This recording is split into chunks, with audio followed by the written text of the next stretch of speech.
Good evening, Knicks family.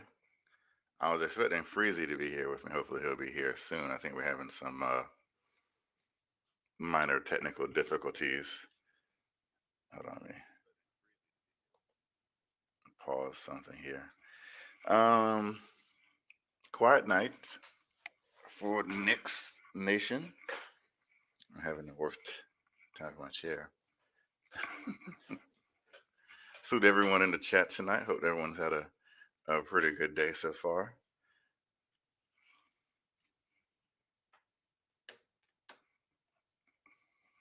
So hopefully, Uncle Freezy will be joining us pretty soon, so we can really go ahead and get this thing moving. Check out what's going on in the chat. City for real, salute. Glovis, salute to you. How's everybody doing tonight?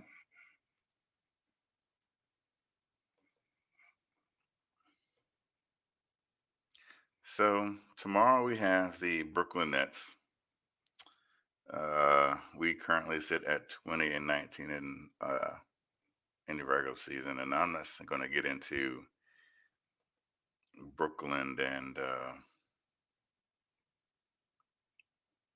everything that they bring to the table. We all know with the three superstar players that they have, uh, it's going to be a very daunting task.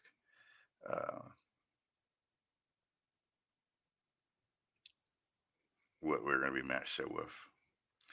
It looks like again we'll be without Alfred Payton and Derrick Rose and Mitch Robinson and Austin Rivers tomorrow, so we'll still be uh, shorthanded for tomorrow as well. So we're going to see what Tibbs draws up.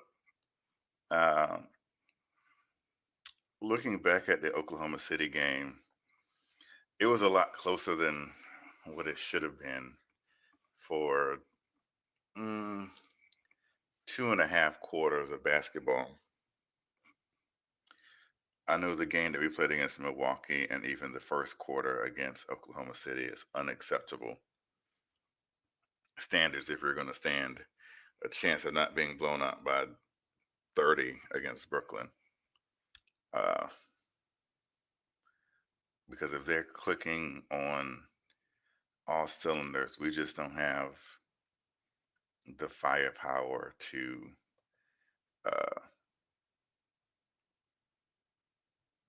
go toe to toe with them. So we're going to have to come out sharp and be able to execute.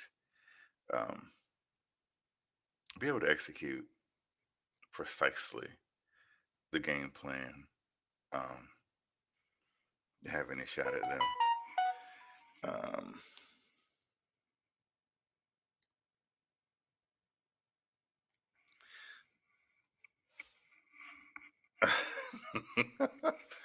I don't know, Nameland, if that's supposed to be a compliment or not.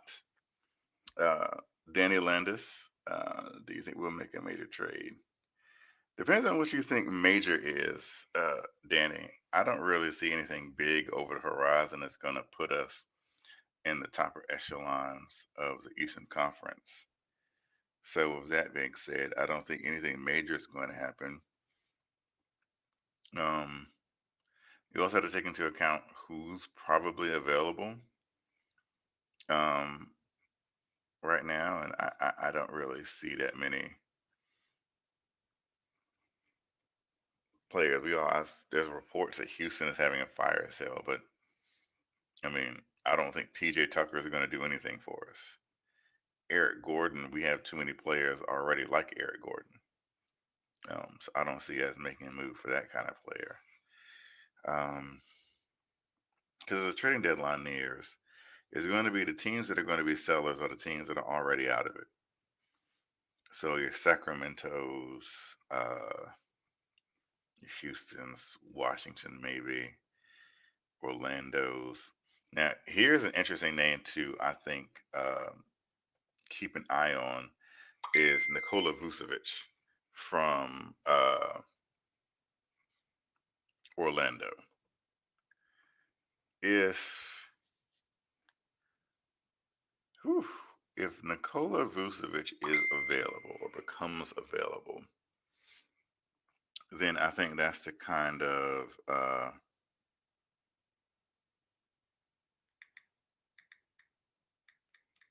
big man that I think would do well next to Julius because he can stretch the floor. I mean, he's a multi-time All-Star. Um,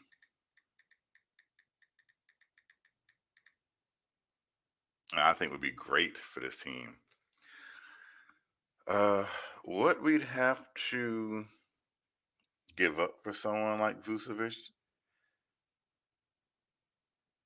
Mm, I'm gonna take a lot of draft picks. Probably Mitch.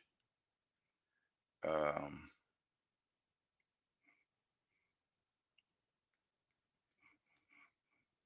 I don't want to give up Obi, but probably Obi as well. Um,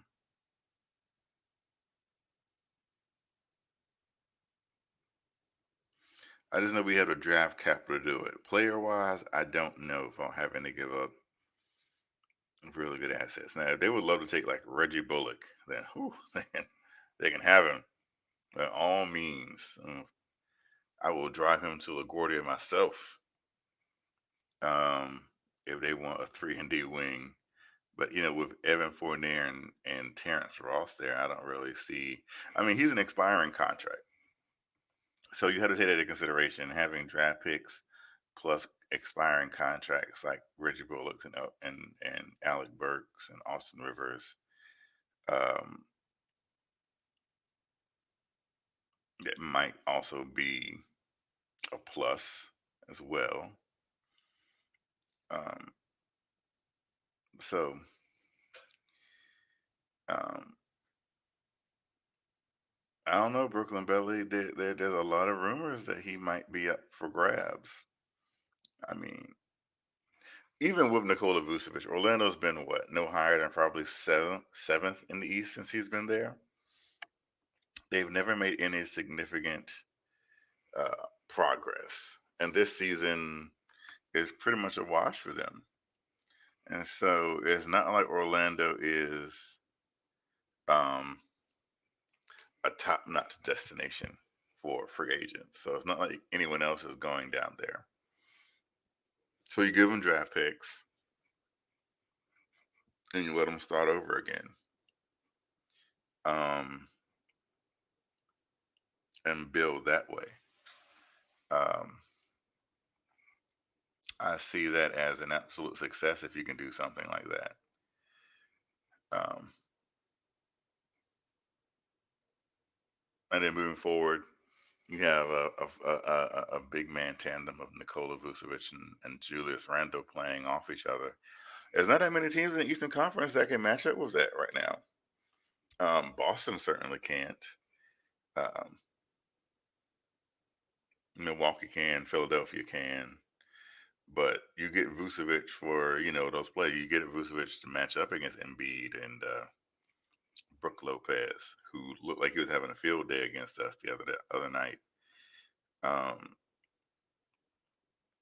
DeAndre Jordan at center for the Nets. Not Nets. He's not bringing you anything other than rebounds and defense. So there's that. Other than him, looking at the rest of the landscape of trades, I don't really see that many other significant moves um, from those who could be sellers. Unless Minnesota's like, what, getting rid of Carlos and Towns at the last minute. There's no one else. Is he there? Yep. Sorry about being late, man. I just had something weird happen here at like 2 minutes before it was time for us to come on. Did you finally realize that my Marvel knowledge was more superior than yours, and you needed a minute to cope with that? Because if that's the case, I understand. Hmm. No, that thought never crossed my mind. I can't say that it Oh, has. oh, I was just throwing out But I scenarios. did listen to what you were saying about Vucevic. That is interesting. That's a different thought. Yeah. I was reading a So what are we report giving up for Vucevic again? That I don't know. I mean, obviously it would have to be an abundance of draft picks because we don't really have the Hmm. necessary talent. I mean, I think Mitch would probably definitely be a part of that.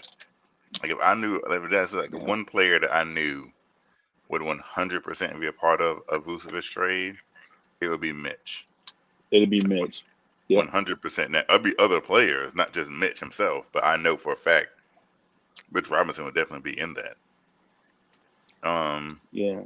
I do not want to part ways with And Obi Reggie Bullock. Toppin. Oh, please please, please get Reggie Bullock on this team. I mean, listen, like I said, if Orlando traded, if they said, listen, I'm really enamored with this 3 and D guy, Reggie Bullock, and then hey, I feel you. I feel you. oh God, listen, I'm with I you. would I'm with hire you on a that. moving company myself to help Reggie Bullock move down to South Florida or Northern Florida. Yes. Or Um, wherever. Wherever. I take him to yeah. Georgia and drop him off. I don't care. I mean, like I said, You know what I'm saying? expiring contracts are very valuable too.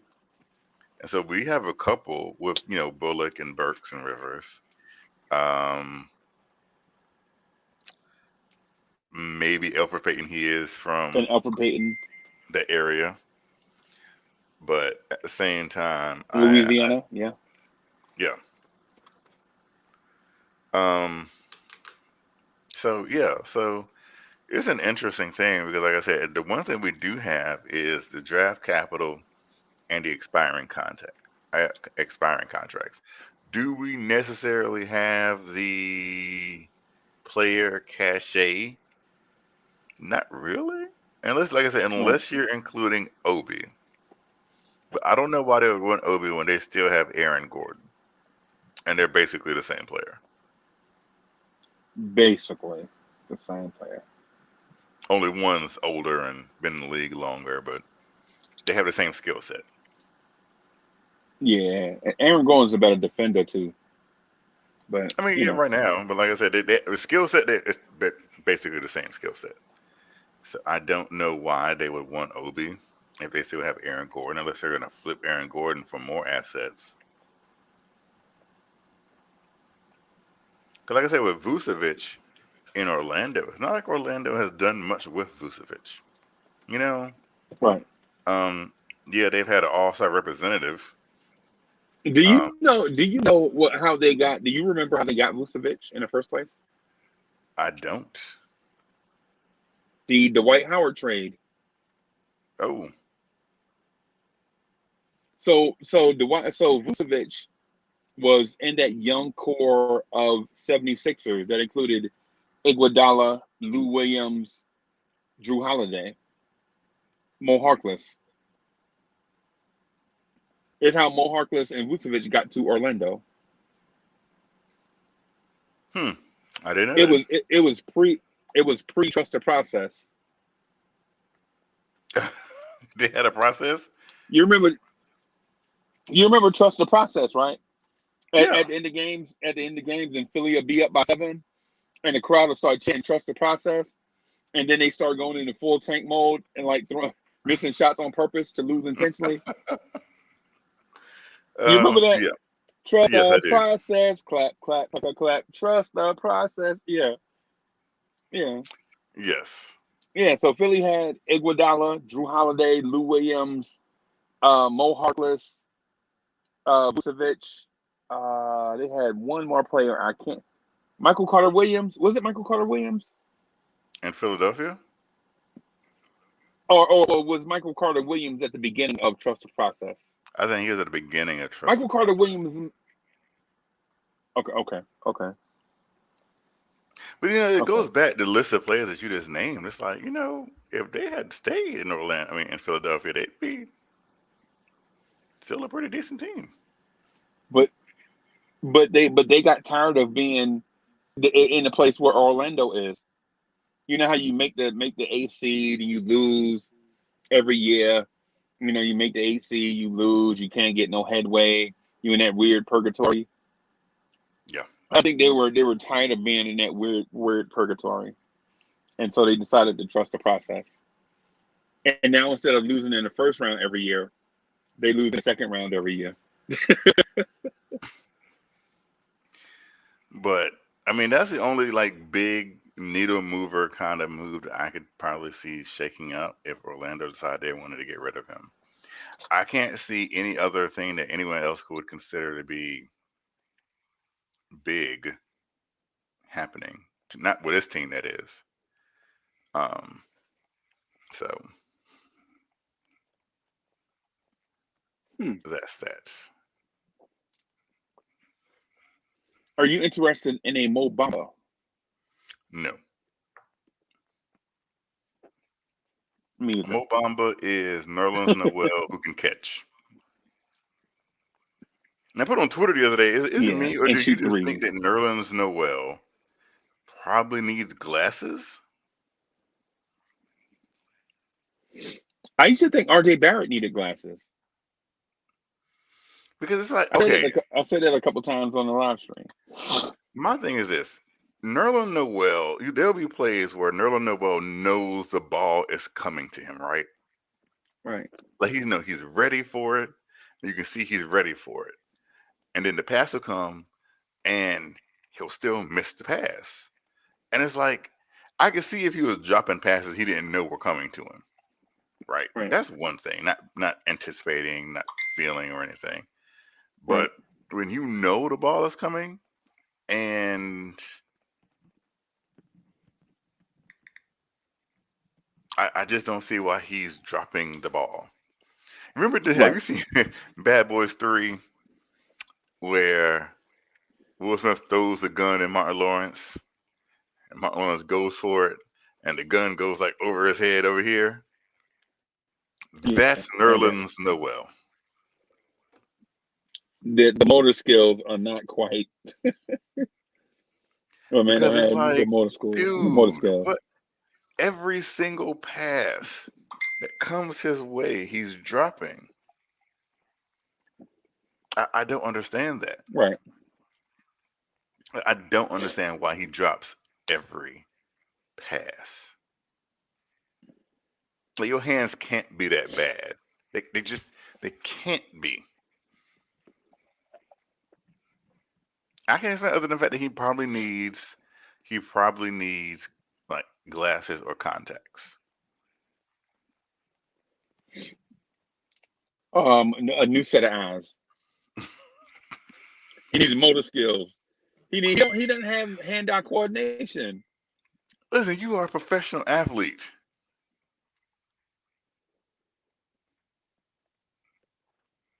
Right. That's the thing. They probably test these things. They test these things because he was.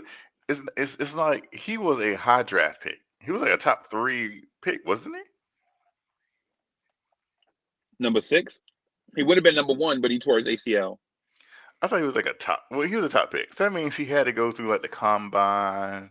And also, well, they probably tested his motor skills and everything. So for him to still be a top pick, they probably still like graded out to where he was okay. And for him to regress, now I didn't. No, I'm not gonna lie to you. I didn't follow Nerlens Noel like that before he became a Knick. But I know he couldn't have just been dropping every single pass like this, like every one. That couldn't have happened. It's almost impossible.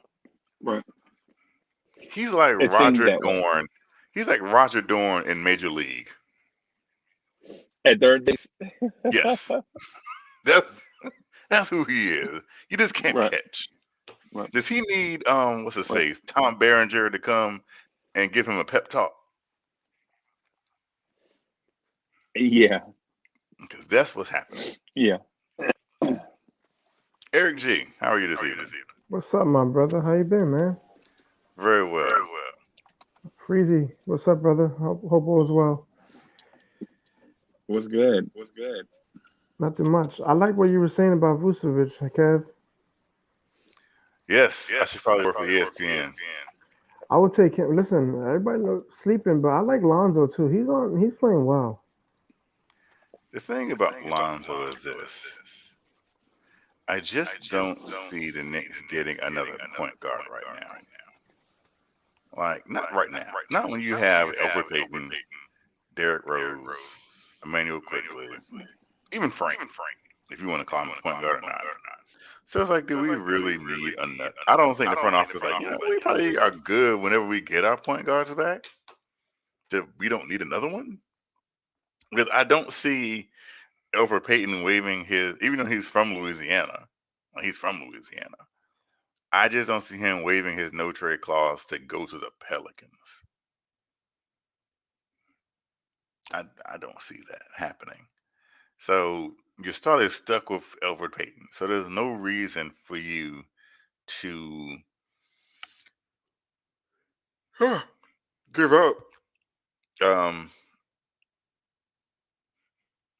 anything for Lonzo Ball. If anything, it'll be a front court player, I think, more than a back court player. Anything, and listen, if any team wants Reggie Bullock,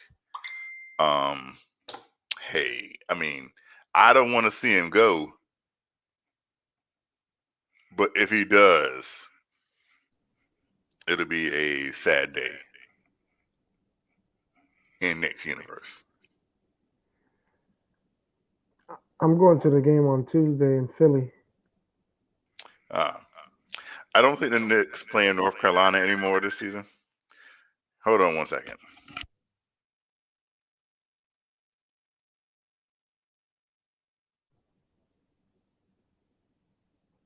Who the hell's calling Kev at midnight? That's crazy.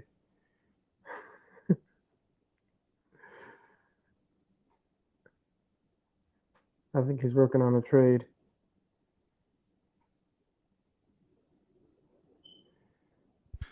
I'm not one to judge somebody, right? So I'm in a hotel.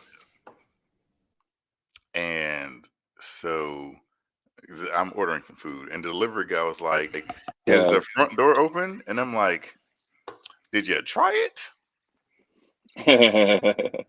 I don't know. Maybe you should try it first and then call me and say, hey, the front door isn't open. I'm just saying. Now, I'm no Tony Stark, one of the smartest people in the world. But I do have a little bit of common sense. Speaking of Tony Stark, Avengers Endgame is on TBS. Selfless promotion. And I was watching. Have you ever watched movies? I'm like a real big movie critic. Have you ever watched movies? And like, it'll be something small and kind of irrelevant that will happen in the movie, and it'll catch your attention. You'll be like, that's interesting. How did that happen? Or you ever watch something like 3 times and then you catch it on the third time, like, oh man, I never noticed that. I'll catch something the first time I watched it because it's stuff to me. It has to make some kind of okay. Here's the point in Endgame when Hulk does a snap and bring everyone back. Mind you, it's been 5 years since everyone disappeared. Right, 5 years. So one of the first indicators that people are back is Hawkeye's wife calls his phone. Now, how many people are going to continue to pay a cell phone bill for a person who is quote unquote dead or gone? I'm not doing that. Right. That's a waste of money. So my thing is, after 5 years, why is her cell phone still on? Does anyone? I bet that never crossed anyone's mind whatsoever. Like, why is her cell phone still on after 5 years and she's been gone? Like, the cell phone company didn't even give her number away. It just because after a certain amount of time, a cell phone company will recycle your number. Right. It's just stuff like that. Okay, I dig it. Listen, I think the first thing I noticed, and that was like the other observation. The first thing I noticed was the birds flying out of the trees. Remember the birds appeared and they flew out of the trees? Yes, Did you notice that? I do. Okay. That's what Ant-Man went to go look at. So I'm just sitting here. Reggie Bullock is our Ant-Man. Mm.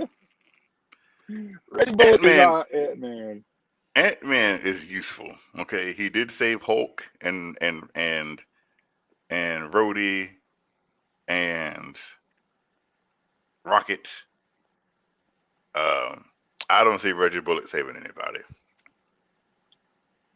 Anybody. Like Mm, like I'm Reggie very. Bullock is the equivalent of like what's that rock dude's name? That's like Thor's friend. oh, You I know who I'm forgot talking his about? name. But you know who I'm talking about? Like the rock guy. Yes, That's who. right. That's who Reggie Bullock is. He's so insignificant. He's really not even an Avenger. He just hangs out with a guy who is an Avenger. Right, right. Oh, I dig it. I do have one thing to say real quick. I have one thing to say. Yeah. We need to win one of these next two games back to back against the top two teams in the East. One. Whichever one, it doesn't matter. One of them have to. I prefer to win the first one Against because it's Brooklyn. Brooklyn. Yeah. If we could win that one, even if we lose to Philly, just one. And I want it to be that one. Hold on, guys. Food is here.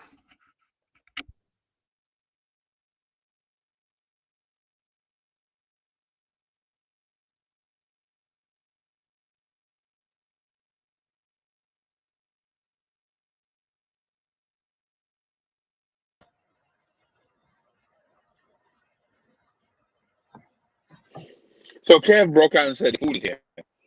He didn't offer us nothing. What's up, Dominic? Sup? So Kev has been wanting to get to this Avengers talk for a while, I guess. So Eric, do you growing a beard back? I'm gonna grow the beard back, see what I can do. It's only been a couple weeks. I shaved a couple weeks ago again, but I'm gonna let it grow. In 2 weeks, I'm gonna have it. It'll be out here. It ain't gonna be out there in 2 weeks. Stop playing with you. Nah, Stop yeah, playing yes, it with you. will. My hair grows fast, man. Oh, But oh, listen, we need to win tomorrow. Oh yeah, speaking of yes. that Knicks game tomorrow, I actually want to get into that a bit.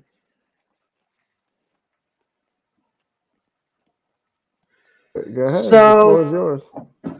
alrighty, so honestly, it's going to be a really hard task for us against the Brooklyn Nets because honestly, it's going to be the Battle of New York and everything, but honestly, I think we can get that win over Brooklyn. If not, I won't be too surprised if we lose that game, but if we win that game, that's definitely going to be a shocker if we upset the Knicks. I mean, the Right. Nets.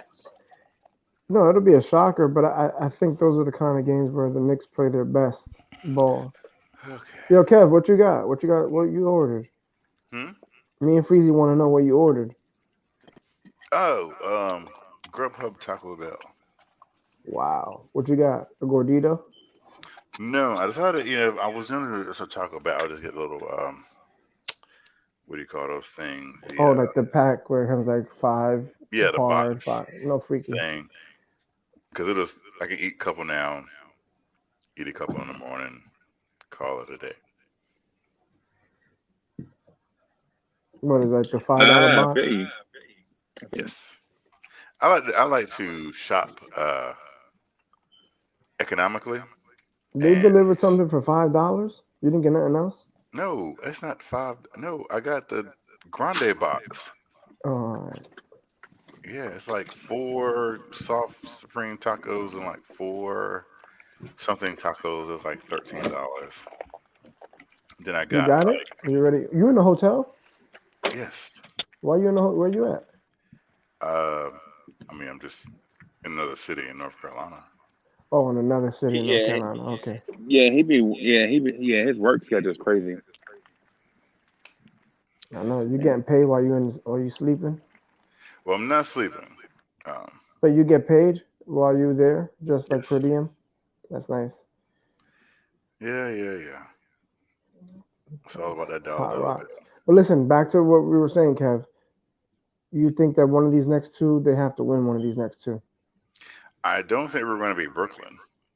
I think we have a better chance against Philadelphia, knowing that they don't have Embiid. I know, but they be beating us all the time, man. I just don't see us beating. We we don't have the firepower to. And granted, yes, Brooklyn doesn't play any defense, right? True. But I honestly think we can get that dub over the Nets tomorrow. It's good to have high hopes, and I'm not Yeah, going man. to kill anyone's hopes and dreams. But honestly, I want to get to the whole Joel Embiid situation. I mean, I know we talk Knicks only on here, but let's hope Embiid comes. I'm praying for Embiid at this point, and hopefully he stays healthy after that serious, horrifying injury against the team that the Sixers played on their schedule. So hopefully he gets better soon. Well, it's just a bone bruise, so he'll be out for 2 weeks. He didn't have any structural damage or anything like that. So basically, he just, like I said, this is a bone bruise. But when you're like 7 feet tall and 280 pounds, you might want to just take a little bit of rest off. So it's nothing serious. It's nothing that's going to keep him out for any substantial amount of time. Could be way back before the playoffs start. Like I said, it's probably about 2 weeks before he comes back. So he looked out on that because he's having a fantastic season. He's really been um, probably the leading candidate for MVP this year, um, or one of the leading candidates for MVP this year. So we'll kind of see how that plays out over the next couple weeks. The Yeah. only thing is they scored 134 without him tonight against the Spurs team that beat us. So I mean, I Well, know we don't, any given night, a team could win. I get it, but they have other talented players on that team besides Joel Embiid that they can win. They can win a lot of games without him. So I'm worried about that. And then on for tomorrow's game, I just don't know who's gonna really be able to stop, Kyrie and Harden. I mean, I know there's no Durant, but I mean, who's gonna guard Kyrie? well, let's Harden, I wait and would see. put maybe throw RJ on him, but who's gonna guard Kyrie? He's so fast, shifty. I don't. Good question. You Well, put I guess a Frank on game him. for Frank to step up. Yep, That's you Uncle put Frank Freeze's on him. boy, Frank. Uncle Freeze is all about that. He's a Franker. He's undercover, tries to be a Barreteer, but deep in his heartstring is really Frank Ntilikina. RJ Barrett. Yeah, that Yeah. is true. Oh, hey, Uncle No, But that's Freezy, not didn't he true. there? That ain't true, Dominic. Don't follow that up. Yeah, You're not a don't Franker? follow that up, man. I No, thought you said you I'm were a not a Franker. Franker. Hmm. No, what I said was Emmanuel Quickly and RJ Barrett, all these Splash Brothers. I recall one episode, probably a week or so ago, when you said Frank Ntilikina alone was the reason we won the game. You said Frank Ntilikina and his presence on the court was the sole reason we won the game. Those are the words that came out of your mouth. It was like a week ago. Was that 2 weeks ago? Was it? Was that more It was like one of, 2 weeks ago, I right? think it was like the first game Frank played when Elfrid Payton went out. Yeah, Uh, when he went 3 for 3 from the 3 point line, I and think when he hit Kevin Knox off with that nice pass in the corner for Kevin Knox, because when Frank is on the floor, Kevin Knox shoots 100% from the field, right? And so what I was getting at is it's all because of Frank Ntilikina that the Knicks won that game. so. When Frank is on the court, Kevin Knox shoots 100%. Okay. And this is why Can't miss. Can't miss. Legit can't miss. Cannot miss. Can't miss. y'all That's see what I have to. He true. can't Y'all miss. see, you all see what I have to go through every night. Every night I have to go through this. Man, man, man. Um, but here's the thing about Frank. Not I don't dislike Frank. Um, he'll have a tough because I'm pretty sure he'll still get the start. Right, I think Frank will probably still get the start tomorrow because they probably want somebody to use some files against Kyrie and kind of put a body on him. And I think Frank is capable of that. So he'll definitely get more than what 5 minutes he got the last game. He just can't get in foul trouble, and I think they, to be honest, he may have a longer leash with the foul trouble just because he's kind of that. That's what he's there for. Play some defense. He probably make it a little harder. He did play defense on Harden. I think a couple years back, they were against Houston. He was playing some good Because I'll defense say against this: if Harden. if quickly guards Kyrie Irving for a full game, Kyrie Irving is going to go off for 40. Yeah, for sure. I'm saying it right here, right now, Yeah, at 12:25 in the morning. If Emmanuel quickly guards Kyrie Irving's going to go off for 40. for sure. He can't do that. Either that or he's going to be in foul trouble. And then you put yourself in a bad position offensively because now you really look forward to him giving you some offense. And I know that Brooklyn doesn't play any defense, but you also being an inept offensive team like the Knicks are, you can't really take away any offense.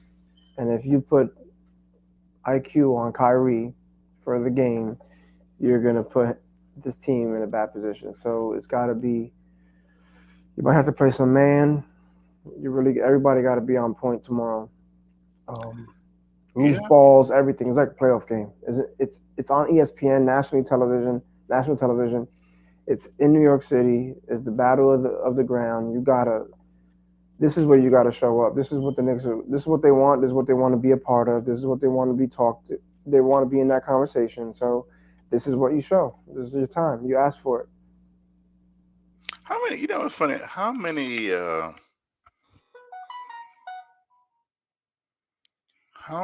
years? 'Cause I was just reading something. How many years has James Harden been in the NBA?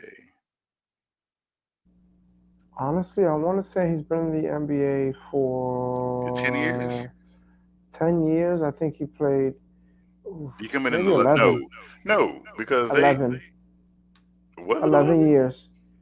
He 11 years. played 11 years because he had 4 years in OKC, and then he was going to do the extension, but they didn't give him the money, so they traded him. He signed the 11. extension with Houston, stayed there for 7 years, and now he's with Brooklyn. So yeah, Hmm. he's got to be oh, like 2010, 9, something like that. Let me see right quick. So he came in 2000. He's This is 30. his 10, 11, He's 12, 13, 31. 14, So yeah, 15, in 16, 17, 2009. So 18, 19. technically, this is his This is his 12th year.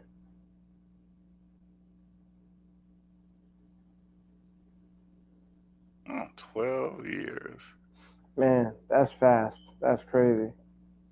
The only reason I was saying this is because I guess or supposedly he the other night passed Larry Bird on the all-time scoring list. Hmm. I mean, to say that he passed Larry Bird, I didn't know he had scored that much. I mean, you know that James I Harden mean, that's all he really is a does. scorer, Yeah, but because he's done that since he came in that's the league. that's like 20. How many points is that? That's like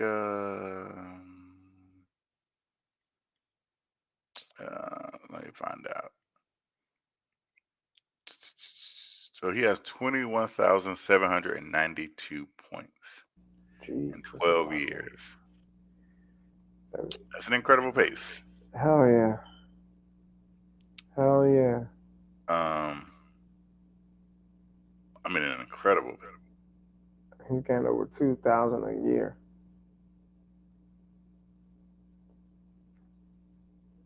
and probably more now.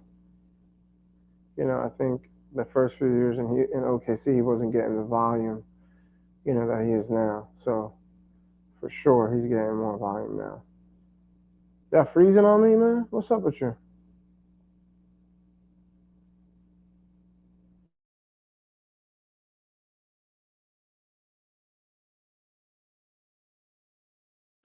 Am I freezing up on you? Can you hear me? Kev is gone. I just see Kev's Can you face. hear me? Yeah, I Can hear you you hear me? perfectly fine, Freeze. Yep, it's Kev. Kev Okay. look crazy right now. Got Is that it whole. You got the that. bell? Yeah, it's that hotel Wi-Fi. Yeah, yeah. You got to put the guest password in. Yeah. Nah, listen. So What do you think, Freeze? You think tomorrow? I think one of these next two, man, they got to be. Listen, on Tuesday, I'm going with Anthony MSG. You know Anthony, right? yeah, I'm going with him to the game in Philly. Knicks Sixers. That's gonna be a good one. I just hope we can okay. get a W, man. On a back to back, it's gonna be a little tough. Hmm. That is interesting. Were the tickets easy to get in Philly? Yeah, man, he set it up. We're gonna be in a suite, so I don't really know. I'm just showing up, doing, Mm, gonna hang out, watch the game, food, drinks, that kind of stuff. So, I live like an hour or so from Philly, but I'm also like an hour from New York. So I'm like an hour. I'm in between both. I'm an hour to the city and an hour to Philly. So I'm right there. where you at in New Jersey? I'm in PA. I'm right on the border of PA, Jersey. So like Lehigh Oh, Valley. okay. I live right near where C.J. McCollum went to college. So Okay. Lehigh. So I'm right in Lehigh Valley. Yeah. So I'm not too far. So you know, go and make the trip, see what's up. Got some Knicks gear. I just ordered some new stuff, so it'll be here tomorrow. Throw that on for the game. Philly's a tough place to go when you're repping the opposing team,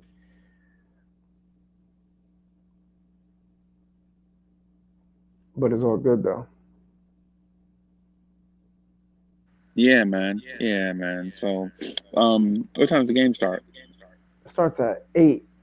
Both these games, tomorrow's game starts at 8. These last three games been late. Um, Besides the OKC game, but we played at usually we've been playing like at 7:30 the first half of the year, but now we're playing like 8. We played 2 o'clock against OKC, but then we play 8 tomorrow, and then 8 again on Tuesday. I think they're both now. I think they're both televised. I think Okay. TNT got the Tuesday night game. I don't know for sure, Okay. but I know tomorrow's ESPN national television.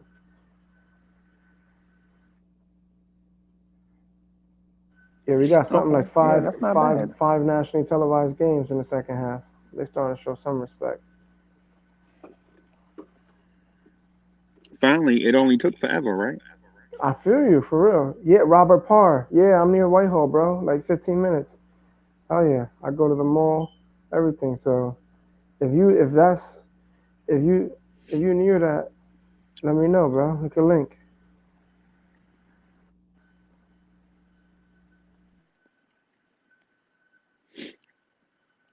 Yeah, we not sleeping on the Heat. Well, man, we not sleeping on the Heat. Hey, what's up, G Money? G Money, what's good? No, yeah, the Man, Heat. They won like I think they won like 10 of 11. They're hot right now. So that's a team that we gotta watch. And Charlotte. Charlotte's playing very good ball. They're no, another no team pun, that no pun intended. The Heat are hot. the Heat are hot.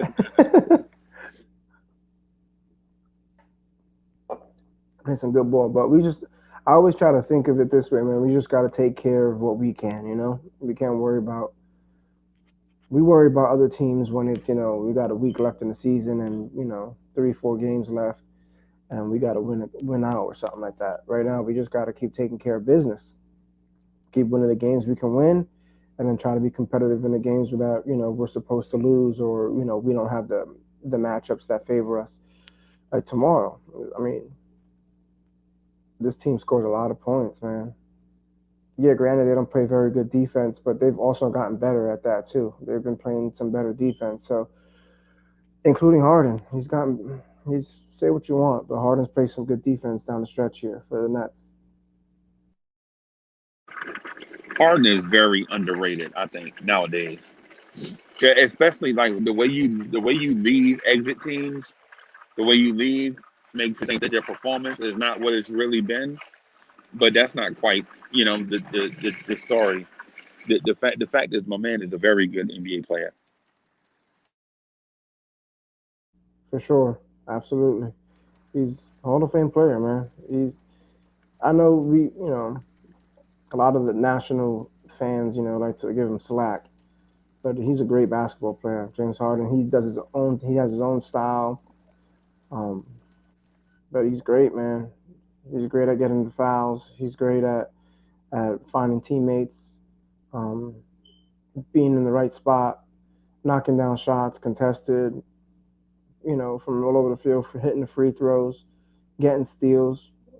Um, he's a great basketball player, and we gotta be on our A Yeah, game tomorrow. yeah. I think we can't overlook Philly first though. We can't overlook them because their roster is decent, and if we don't bring our A game, we could get embarrassed. But if we do bring our A game, I think we can watch Philly without Embiid. But we have to bring our A game. You know what it would be like for the Knicks fans if we win tomorrow, and then we win against Philly on Tuesday, both on the road. Ooh, Wait a minute, who are we playing tomorrow? we play the Nets on Monday night. I mean, yeah, tonight Okay, okay. coming up I on keep I ESPN keep at 8 o'clock, I keep getting them back. I keep getting. and then Tuesday we play. Yeah, I keep getting But if we win both of those Philly. games, Knicks, how Knicks fans are gonna be. We're gonna be like if we won a championship. But yeah, I mean Philadelphia doesn't lose. They very Bro, rarely lose at home. So that's another thing that we got bro, to I'm worry I'm about. telling you, if so, we can pull off the Brooklyn win. That will bring a new level of craziness to what you are already been hearing. You know, a Not new only that, if level. you could, yeah, right, It'll if take you if win, we beat Brooklyn. if you beat Brooklyn, then you go into Philly feeling like you got nothing to lose. You just play hard because mentally, you're told you're supposed to lose this game and the next game. You're supposed to lose these two games. On paper, that's what they would say all over the league. You won't pick the Knicks to win this game. If you're a betting man, you won't pick the Knicks. But if the Knicks win tomorrow on Monday night against the Nets, then you go into Philly feeling like, well, you know what? We won one of these two. Let's just go and give it all here in Philly.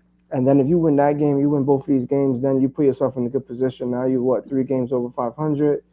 You're on a roll, and you beat the top two teams in the East. They're good, very good basketball teams. So here's the thing.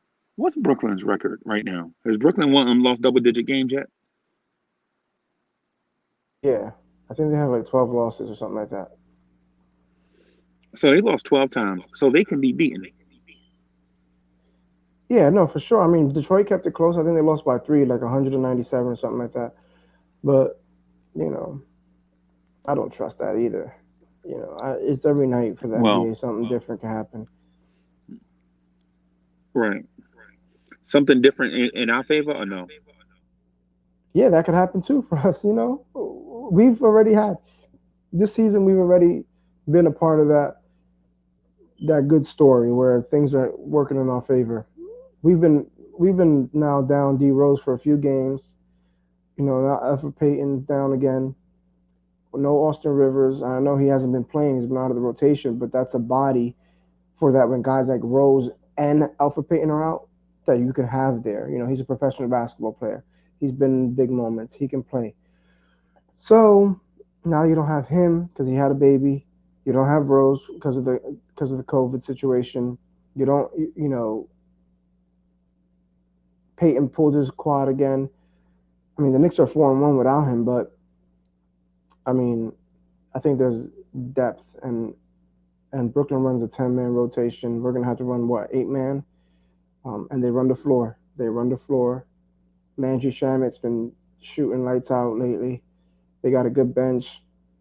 Brown, he's playing well. Bruce Brown, he's playing well.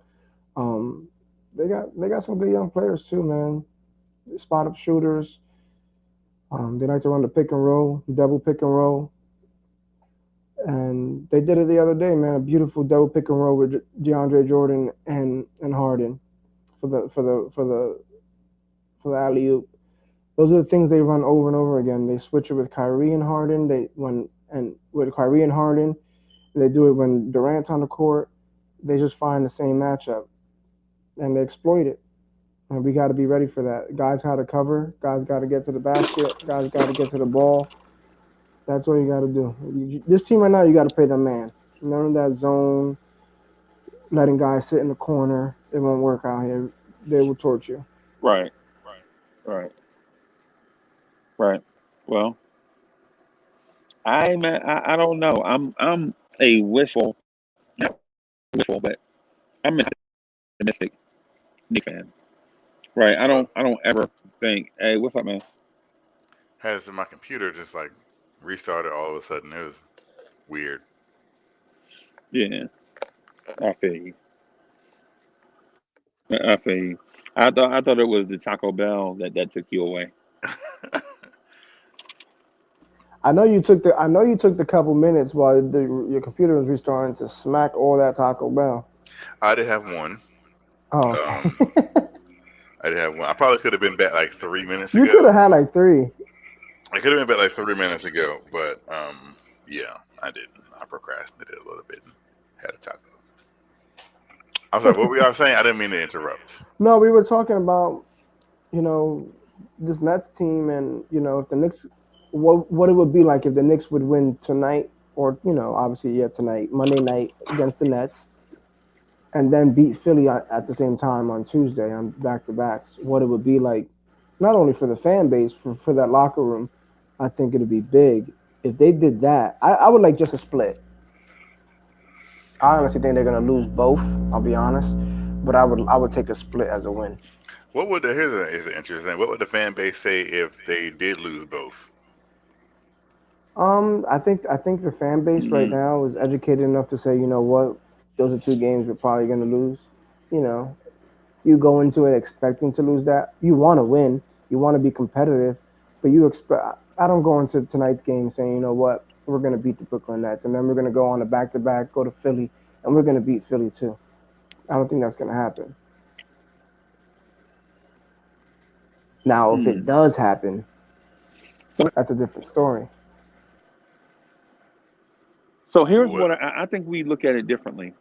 So it depends on how we lose both games, right? Because if we lose to Brooklyn, say in a late game scenario where their star power just shines through late in the game, they beat us 121-119. James Harden hits a bucket late with like 5 seconds to go, and we put and we pull it and they pull it out. Then that's one thing. If we lose and they blow us out and we're sitting Julius Randle for the whole fourth quarter, that's something else. You know what I'm saying? So then Knicks fans will be pressuring the front office to go get some help in trade scenarios. Like, don't take your time, be aggressive, go get somebody because we're too close for you not to um go get help, especially when help is out there to be had. You know what Yo, I mean? no, Freezy, I So agree if we with you. lose, say,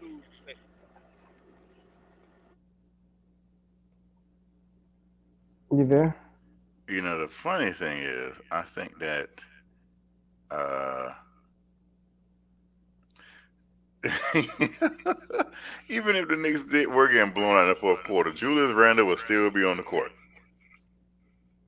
We could be down by 40, and Julius Randle would still be on the court. Nah, I doubt that this time around the second half. No, no, But I'll tell you this. I'll he'd tell you still this. be I on the court. think there's a situation where If you lose both games, like Freezy said, then you say, hey, listen, we have some talent on this team. Let's go make a move. Let's get somebody. Or if you win both games, listen, we can really do something here. Let's go get somebody. Either way, there's really a situation on both sides of that spectrum where you could say the Knicks can make a move for somebody. Okay, you know what? We don't need to stand pat. I think we got the guys here. Let's go make another move and bring someone else in. Or hey, listen, we can't lose the ground that and the momentum we've created with this roster. We got to go get somebody to try to make this, stay on this push. So either way, I think it could work out for the Knicks making a move, but I don't know that. I think the Knicks split. Honestly, I think they're going to win one of these two games. I don't think they're going to win both, and I don't think they're going to lose both. If any of those two happen, I think it's more favorable that the Knicks will lose both of these next two games, and that's okay for me. I expect that.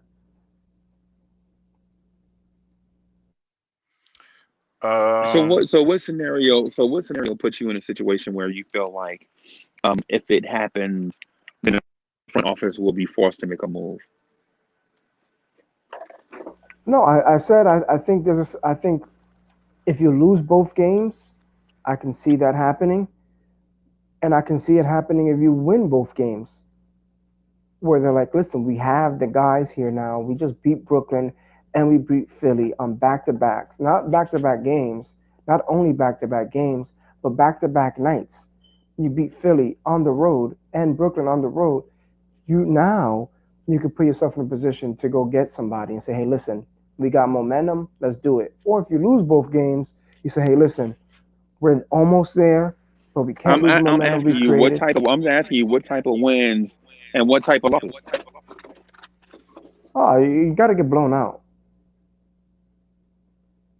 That's the only way. If you get blown out both games, then you start talking about doing something.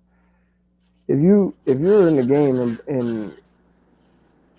in Philly and you're in the game in Brooklyn and you lose by three, you lose by four, some free throws to win the game, or one of these games go to overtime, you kind of just rock it out because talent wise, these teams are superior. They're number one and two in the East, and they're a top five team in all of the NBA. Two title contenders. um, I'm saying if you win both of these games in this scenario, like you said. So say for instance, you barely win against Brooklyn. Thibodeau comes up with a scheme that they hadn't seen all year, and it surprises them, and we got to win. Then you have a situation where um we win, right? And so now you're like, okay, we're feeling good off the Brooklyn win. We take the momentum into the Philly game off that win, and we defeat a depleted Philly team, right? Now your fan base can clamor, say, hey, listen, we beat them this one time, but we don't know if we can do this again. We need some help. Do you pull the trigger on Kelly Oubre? Do you pull a trigger on Bradley Beal or something? Now that you know that you can hang with the guys, because beating them in a regular season is one thing, beating them in the playoffs is a different thing. Right. I mean, I think it's just really tough, that decision. I don't know the answer to that. I just think that for me, if I was making decisions, if I was close like that and I beat both these teams, one possession, two possession, whatever it is, I may be already looking to make a move. But if that happens, I would probably try to be a little bit more aggressive to try to continue to build on this momentum. So yes, I'll make a move if you do that. If you win by both, now by Tuesday it's the 17th. You win both of these games, you won three in a row. Now you put yourself in a position where you have about a week left to make a move. You got to start working the phones, which I'm sure the Knicks already been doing. But I would make a move then. If we win both games, is where I would make a move rather than if we lose both games. so if you lose both games, you're not making a move. Nah. If you win one game, Mm. not making a move. But if you win I both win games, both of them. then I make a move to try to get us. Mm-hmm. Because that means they feel like they're a little closer than what they thought they were, and then they just need one more guy to kind of help build. Maybe But not win the if they championship. lose, if Not they lose both games, then where do they feel they are? they feel like they were supposed to lose both. I mean, just be honest, they're not there talent wise with them. This all comes down to making the right player at the right time. This next team, talent wise, they're not better than the Nets, and talent wise, they're not better than Philly, and that's okay. They're in a different building process. They're not there yet. So if you win both of these games, then you can kind of give yourself that confidence internally in the locker room, the coaching staff, and the front office to say, hey, listen, we just beat these two teams on back-to-back nights in their house with their best players, obviously outside of KD, but still you have Kyrie and you have Harden, and of course without Embiid, but you have Simmons, you have Tobias Harris, you have Milton. These guys are all playing well. You know what? I think we need to make a move because we can probably just make some noise. Mm, mm. The trading deadline is when? This is like the 20th next week, like next 24th. So Thursday, yeah, next Tuesday. Hey, chat. When is the trading deadline? Tuesday I think. Next Tuesday Tuesday. or Wednesday. It's either the 24th or the 25th. The 25th, I believe, is Wednesday, the trade Um, deadline, or Thursday. Yeah, 25th, Thursday. Yeah, the 25th is a Thursday. well, Do you understand what I'm saying, Kev? I mean, I do. I just don't know if beating a team once in a regular season is going to mean that you are there or not there. No, Um, and I agree. I'm not saying that they're there. What I'm saying is to beat both of them on back-to-back nights would give some kind of extra confidence. What's up, Quiet? Salute. Would What's up, give. brother? What up, Nick for life? Chuck What's Allen. up? What's What up? up? What's up? Will give them some type of confidence internally to say, hey, listen, yes, there's not a series, it's regular season, but now we've already beaten some good teams in the first half of the year. Now we've beaten these teams on back-to-back nights. Let's maybe get something going here. Let's put something together. I'm not saying that it's going to mean that they're close to a championship, but it may give them an opportunity and some momentum to try to make something happen. Okay. All right. Let me y'all let go me ahead just and throw. talk. I'm going to go grab another taco. All right. Let me throw something out there real quick. All right. If we were gonna make a move, right? I see that Detroit is willing to part ways with Jeremy Grant. Now they want a young player and multiple picks. Would you be willing to part with Obi and 2 picks for Yes, Jeremy Grant? yes, No, for Jeremy Grant. Yes. yeah, yes, Oh yeah, definitely. No, yes, I would say that. Yeah, oh yeah, definitely, yes, definitely yes, for Obi. Yeah, yes, but yes. you said Jeremy I might even Grant, throw not anybody. not. Listen, I'll throw a first this year because we're not going to get a top pick. I don't know if anybody still believes that we are. So we're going to have 2 picks that are going to be like in the 20s or 15 and up. So let's just realize that after like 10, everything else becomes kind of taking a chance. So might as well take that and get a player you know is proven and he signed on a team friendly deal for the next 4 years. And you have a Jeremy Grant, a guy who can shoot, play defense, can bang. You know what I'm saying? He can guard multiple positions. He can play multiple positions, 3, 4, maybe get a little bit on the light 5. You bring him in with Randall and RJ and IQ and Rose. You might got a little something, a little first round. Maybe you can win a series.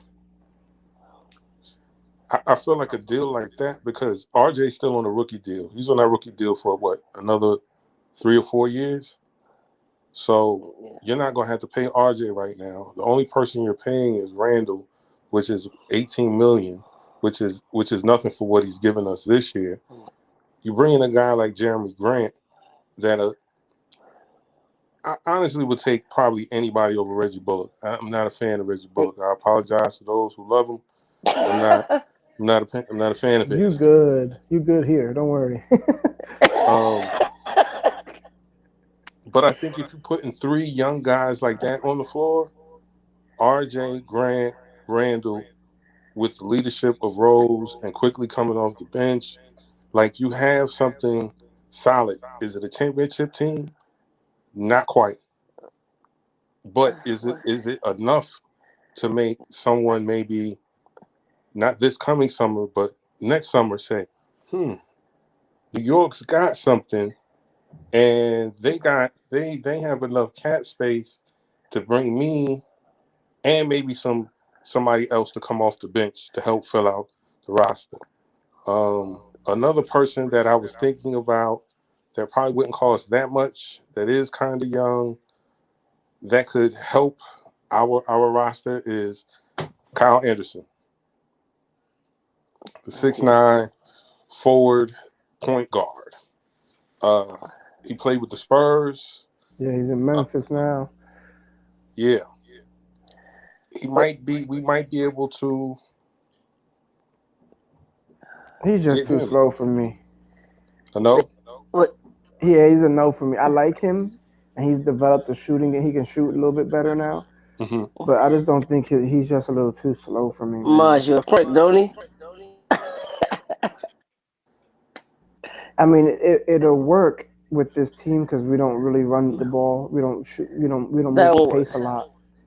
But it'll just I don't know how it'll Hey, fit. hey, Chuck, what makes you think Detroit want to give up Jeremy Grant? They Oh, because they just said they getting rid of everybody. They no, but taking they call. just signed him.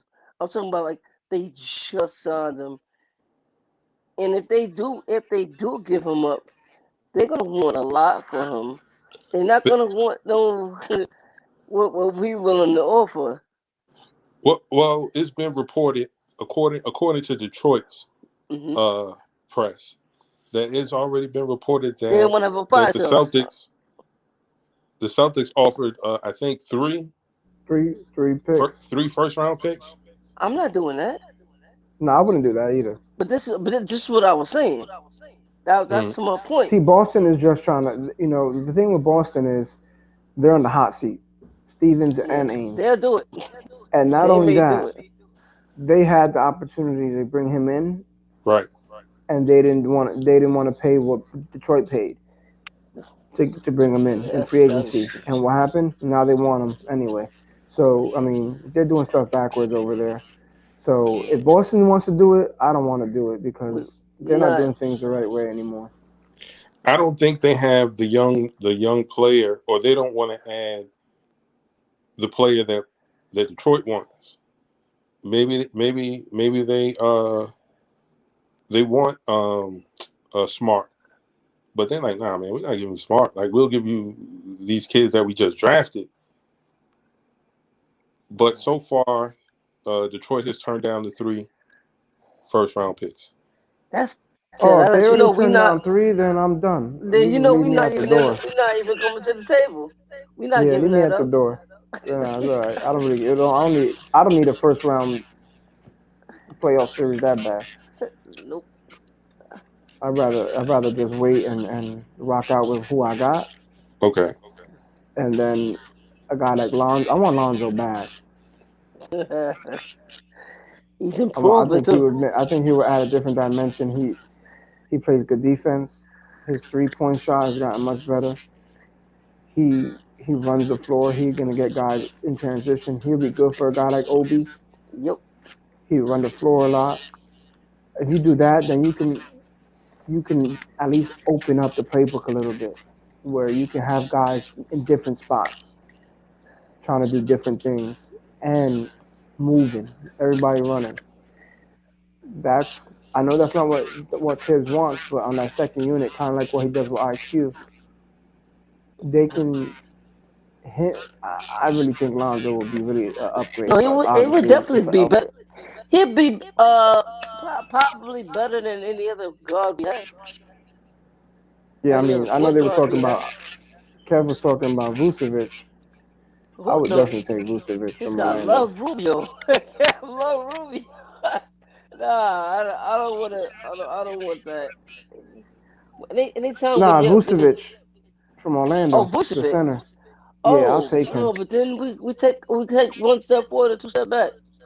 Yeah, that's too much. I know he's gonna cost a lot, but Not even. What about his defense? What has he done in the playoffs? He's gotten there a couple times now. yeah, but he's got nothing else either. He's done Aaron's nothing. always hurt. No, but he's gotten to the playoffs and not performed. I know, but look at he put up 38, and 15, and like 7 today. He got nobody Regular else. season, all good. I know, but I'm saying he's got nobody. I mean, yeah, Terrence scored 31, so Yeah, he's together super they scored talented. 70. What they I scored like like him. 95 as a team. I actually like him. I think he's one of the better offensive big men, but he don't have. I don't see any intangibles, like none whatsoever. None. I don't see any. I don't see defensive rotation. I don't see shot blocking. I don't see him altering shots, contesting shots. I don't see anything. Stealing the ball. I don't see nothing besides some The scoring. thing with I know in the chat they're saying Lonzo's not getting traded or whatever, but the thing about He's Lonzo restricted. is he's they need to trade him because they're not going to get nothing from him. He's not staying in there again. So Nah, he's he's not not trying. staying there. So you might as well try to get something for him because he's coming to the Knicks anyway. You know what I'm saying? that, The that father would be already dope. created that conversation where he wants him in New York and all that. So you got to choose whether you want to get something for him or you want to just let him rock out. And if I have a player and I know that's valuable right now, his value is growing. Lonzo's value has grown since the start of this season to now Yep. because he's created the jump shot has gotten better. Yeah. He's over 40%. So now that he's more aggressive offensively, now you say, okay, I can get there's some value here. I can get something for him. Move him instead of just letting him walk away for nothing. That'll just Yeah. be dumb. Not to mention they have a glut of guards. They just drafted what's that? Carol Lewis? Not Carol Lewis. The other one. Was it Carol Lewis? Yes, Carol Lewis, right? Yeah, Yeah. They yeah. they They already that's it. They got Drew Holiday. I mean, they got not they Drew weren't Holiday. shooting no They more. got Bledsoe. They got Lewis. I mean, they got what's the other kid's name?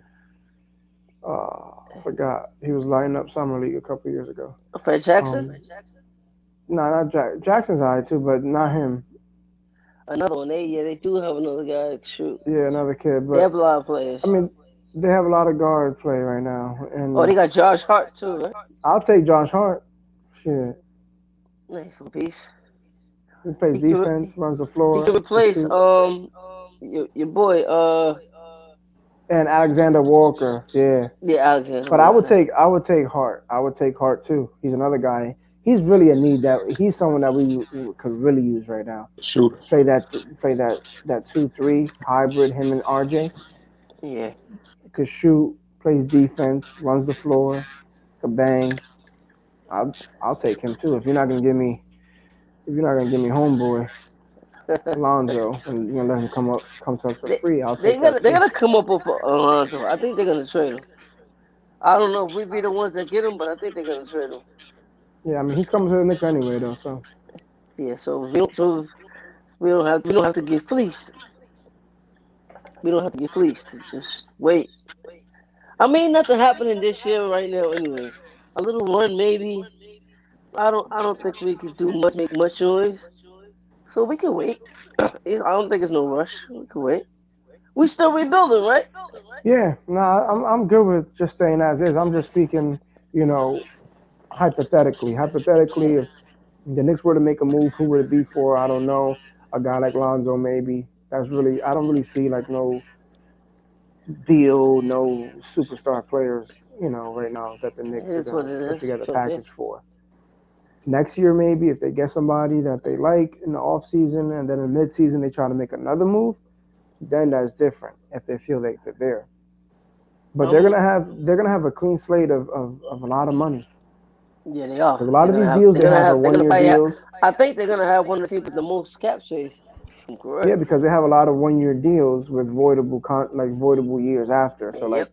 Austin Rivers deals I know it's 3 years for 9.9 or whatever, Yeah, but it's really 1 unguaranteed, year for non-guaranteed, only exactly. It's guaranteed really 1 1 year. year for 5. Alfred Payton 1 year for 5. He's gone. Bullock's gone. You know, Taz is gone. Those are Noel's gone. beautiful Yeah, all these words. contracts. This guy Can you They're say can't, that gone. again? Bullock This gone. guy Bullock hates Bullock, gone. Bullock man. gone. I love it. Makes This put a smile on guy my face every time I hear hate that. Reggie Bullock. Oh man. Oh God. Oh, Kev, I meant to ask you yesterday too. Last night. Yeah, last night. When we was on the chat, we was talking about the Patrick Ewing situation, and Mhm. I meant to ask you, did you do you remember what Oakley had said about Patrick Which time? when? Yeah, he just said it right now. He said they don't respect him. Yo, he said no, he blames. He said it. And I was upset. Like I like Charles Oakley Patrick said a lot Ewing. of stuff about Patrick Ewing. Yeah, I like Patrick Ewing, but what he said was out of line. He said it was Patrick Ewing's fault why the Knicks did not ever win championships. I recall that. Yes. Yeah, yo, bro. First of all, what I recall is Oakley. You're not bringing much to the table besides bullying people. I don't. What the little set flat jump shot you had, that little set push shot you had. You ain't bring nothing to the table. Nothing. Nothing. You didn't Um. help. Had John Starks overachieving, playing his heart up. John Starks wasn't. Well, he wasn't drafted high or anything. He was an undrafted free agent. But Well, come because on, this is Freezy's channel, I can't give you my real opinion why not? on that. Freezy knows. Let's just say I can't give a reason of Hey, why it's I good. feel the Hey, Knicks lost the Kev, '94. it's good for the ratings, man. Yeah, brother. Hmm. It's good for the ratings. Go ahead, man. No. Freezy knows that I cannot. What slander? Listen. We all hold on. We all know why I feel who I blame for 1994. Yeah, I do know. Yeah. Hold on. Throw the link in there. So we Wait. we all know who I blame. Um, they name him. His name is so very similar to Tony Stark. Um, very similar. Very similar. You might Almost. as well said it. You Um. might as well said it, man. You gonna go down for a whole thing. But I I don't recall Oakley doing that much because I'm not mistaken. Oakley, Yeah. here's something weird. Oakley was the main defender on Hakeem Olajuwon What the in Elijah '94. went off. Exactly. That's what I'm saying. So I mean, why you? Pat guarded him a lot, but the Yeah, main yeah. defender on Of course, Hakeem you ain't Olajuwon do was that. Charles Oakley. Yeah, because you ain't doing Um, nothing else. Oh, put you on him. You ain't doing nothing else. Let nothing, Pat save some energy. nothing. Yeah, I didn't like that. I didn't like that. But I really think that I really feel like Oakley is just like Freezy said that he is kind of, I forgot the actual terminology that he used last night about Oakley. I don't know if he's just out for attention or if he still feels slighted by the Knicks and is just going off on tangents. But it's like I think when a person knows, like, okay, I did this and I expected everybody to be with me because I'm like this fabled legendary kind of player. Then everyone's like, no, we're not with you at all. And then he just like doubled down on everything Yep. to make himself feel like he was right. Instead of just, you know how that is. You know how like you do something Yeah. and then because you think everybody's gonna be got your back, but then they don't, and he just like you really just double down on it, like, nah, this is what it is. I was like, Yeah. dude, no, chill out. Um, Yo, shout out Ghetto Intellect, yo. I see you, bro. Blessings Salute, to you and ghetto. your family. get on say how are you this evening? Um, this morning. But yeah, that's how it is. I mean, I don't pay attention to Oakley. He's a little mental. Little. Um, He's a bully. I He's a real hope, life bully. He's a I hope, real life bully. yeah, I hope that he gets some help. Bully. But the reason they didn't win the championship it wasn't because of anything that Patrick Ewing didn't do. I mean, we can say, yeah, he missed a layup in '95. No, that wasn't that. He was hurt, man. It wasn't happening that way. But I Patrick don't. I Ewing mean, is look, crazy. was Charles Oakley about to make that layup? No, No. I no, it never wasn't. seen Oakley make a running layup. All my years He of would have watching never the took the Knicks, shot. He would have never even took that shot. I don't never think he seen him would make have a been able to running layup. take off from where Patrick Ewing took off in the first place to get that close to the rim Exactly. to He make would a have layup. never done it. He That would would have have knew been that. a pull-up jumper. I can't believe he's saying that stuff, man. I I was mean, upset with Oakley. he's just hating. I mean, that's all it is. He's just hating, and he's gonna try and take out as many people as possible. Um, I mean, that's it. I mean, I wish it didn't have to come to this because we all like Oakley. He's a player from Ever. the golden days that a lot of us current like, unless you like old to Yeah. where like you were there like as an adult in the 70s old. But you had to be like 60 or 70, and then Yeah. but if you're younger than that, then the 90s golden age that was it. And I'm sorry that it had to come to this. Because he was one of those players. You talk about the same, breath with Larry Johnson and Allen Houston and Sprewell and Canby and No, he all wasn't even those one of guys. those. Oakley wasn't even one of those guys. I think he was. No, but you didn't. I mean, as far as what you brought to the court, besides toughness, your skill set. No, his skill set was nothing like any of theirs.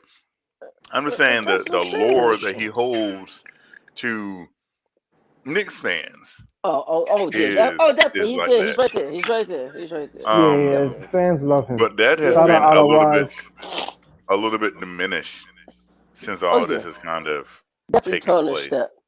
He definitely tarnished that. So who knows what the future may hold? And like I said, hopefully he gets some kind of help because he's in need of help. Then I don't know Charles Oakley personally, but this is his demeanor and how he's carried himself over the last year and a half. It's just like he needs some help. I don't know if he has what's the thing that old football players get. CHG. Yeah, when they had brain injuries or something. PTSD. Yeah, CHG. Or CTE. Yeah, CTE. I was thinking THC. Oh, yeah, CTE. But yeah. So on another note, and just keeping on, tomorrow is at 12:00 noon. Tomorrow is when NFL teams can negotiate with free agents. I can't wait. I've already been in some conversations, Kev. You will like it. Oh, Kev, hold on, Kev, brother Kev. Hold on. Real quick, Kev. You don't follow me on Twitter, but you should. Because I have a lot of contacts with the Jets. I'm going to tell you right now. Kev, we'll figure it out. Real quick. Kev. The Jets, Joe Tooney. Quick question, Kev. Who are the Jets going to spend money on? I'll tell you right now. I'm so glad you asked that question. Never spend no money. Hold on, quiet. Let me tell you right now. Did you know that the Jets have the second most money I'm gonna tell you right now because 69.3, and that's before we cut Alex Lewis and Greg Van Roten. Not only that, you're gonna cut Jamison Crowder too. Unfortunately, I don't think they'll cut. The only way they'll cut Jamison Crowder is if they. That's it. It's happening. See, even if you got Juju, you would still keep Crowder because Juju, they play the same position. Even though Juju has played in the slot, right?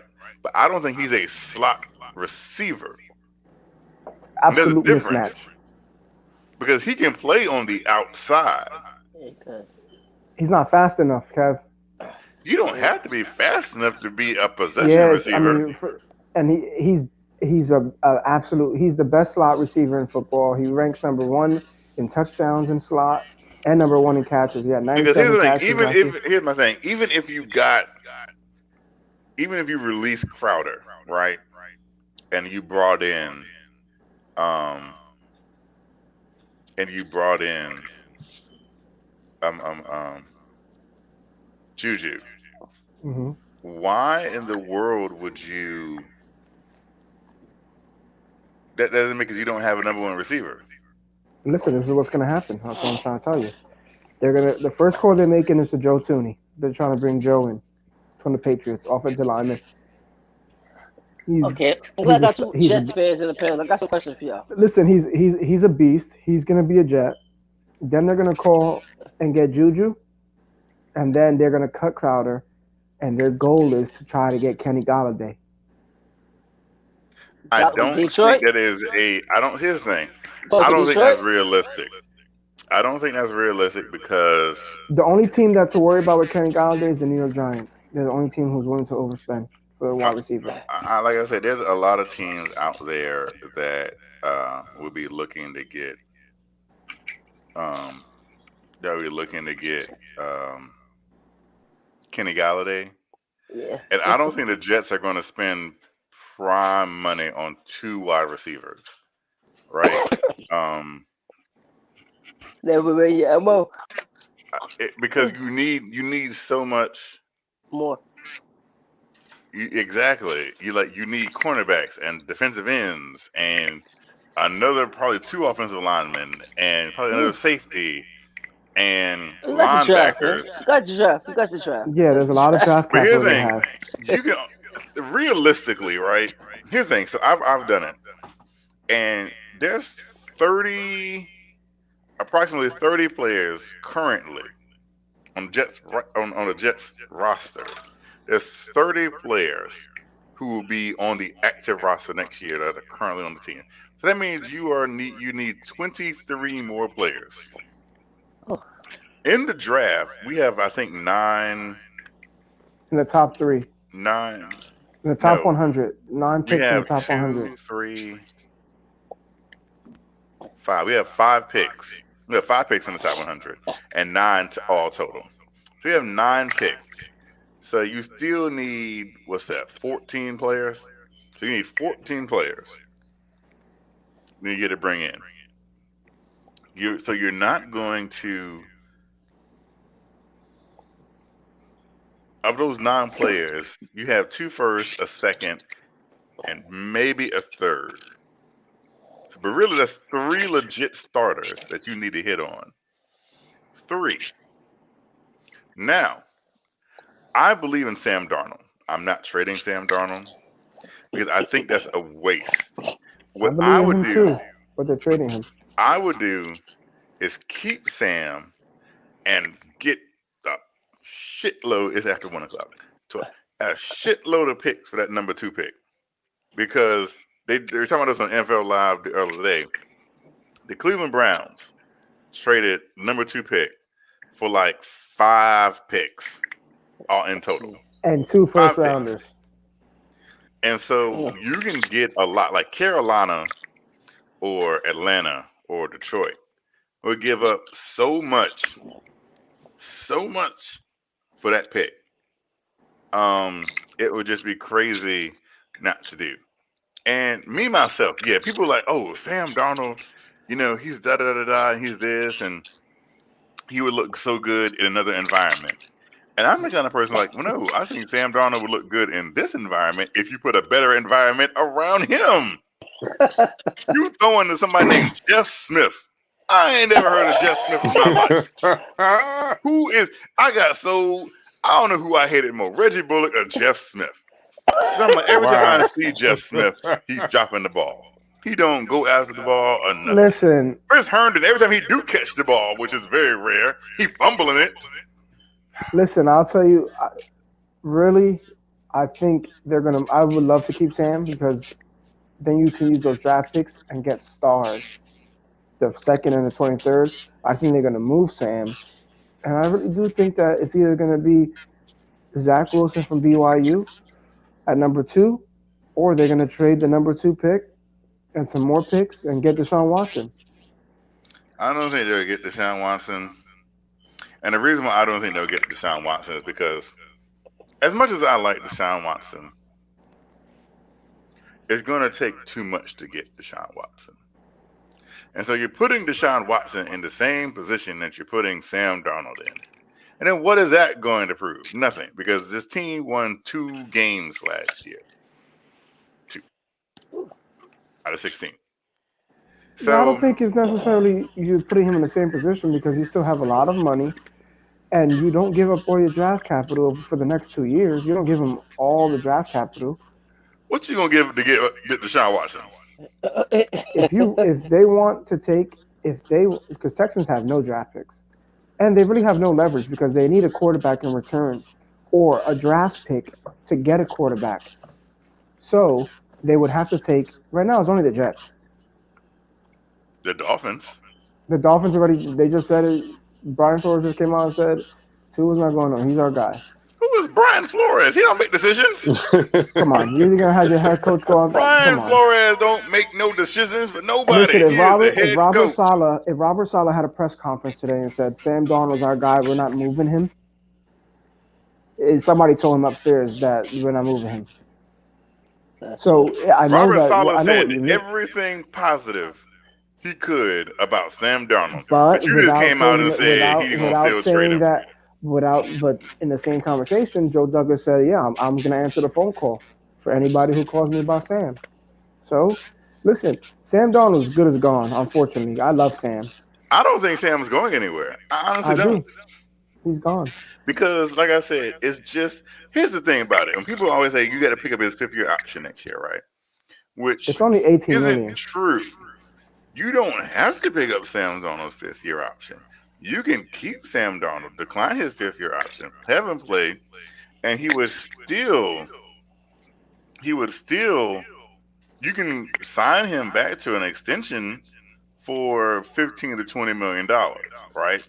Because no one's saying that Sam Darnold feels like his values are going to be that high. If Sam Darnold Right. wants to be a Jet, so you don't have to pay him like $30 million a I year. agree. People are under the assumption like they have to pay Sam Darnold that money, and that's not true at all. They're gonna Because get here's the Richard thing: Sherman. if Sam Darnold is a Jet, right, and we actually build a team around him, and he actually produces like we believe he could, then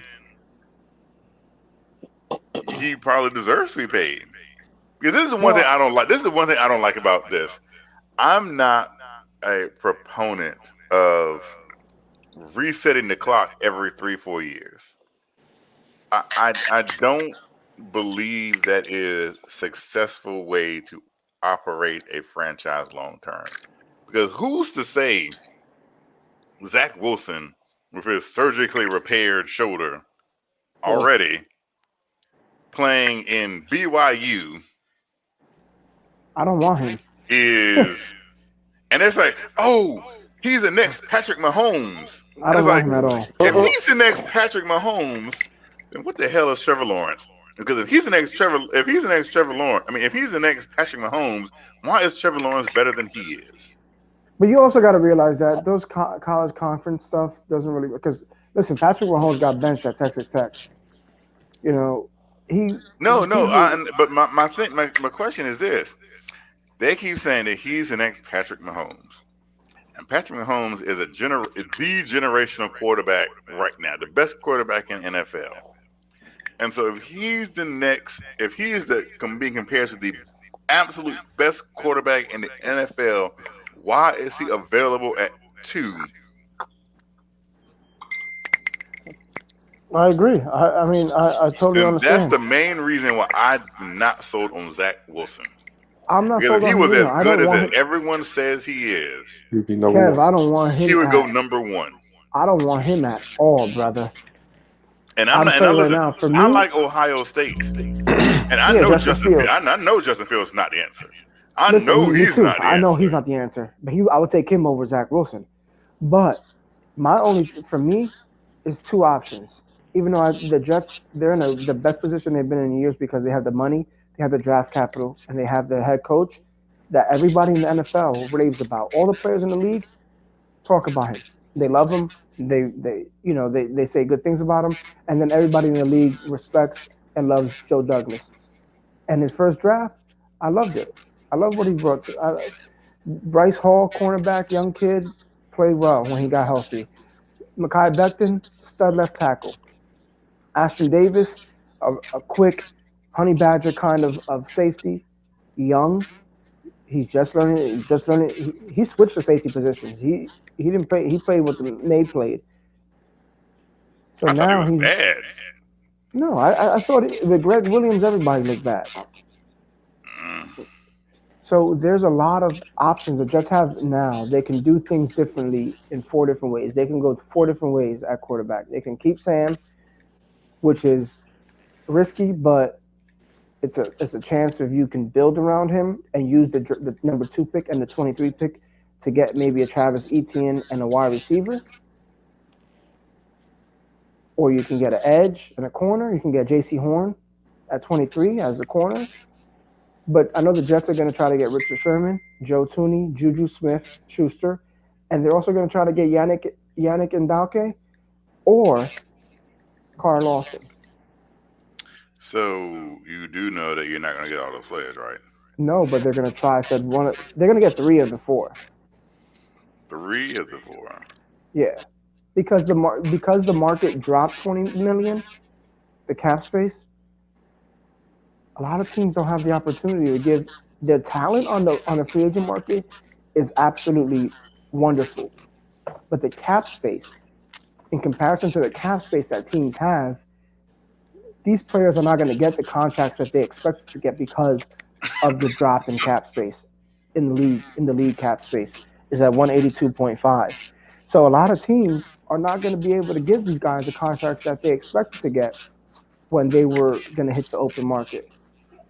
Now they're going to be in a position to say, you know what, we can get a star player at a bargain price, and that's what the Jets are going to do. They're going to go and swing it. And the only way they go and swing it like that is if they want to build around Sam Darnold or they want to trade for Deshaun Watson. That's it.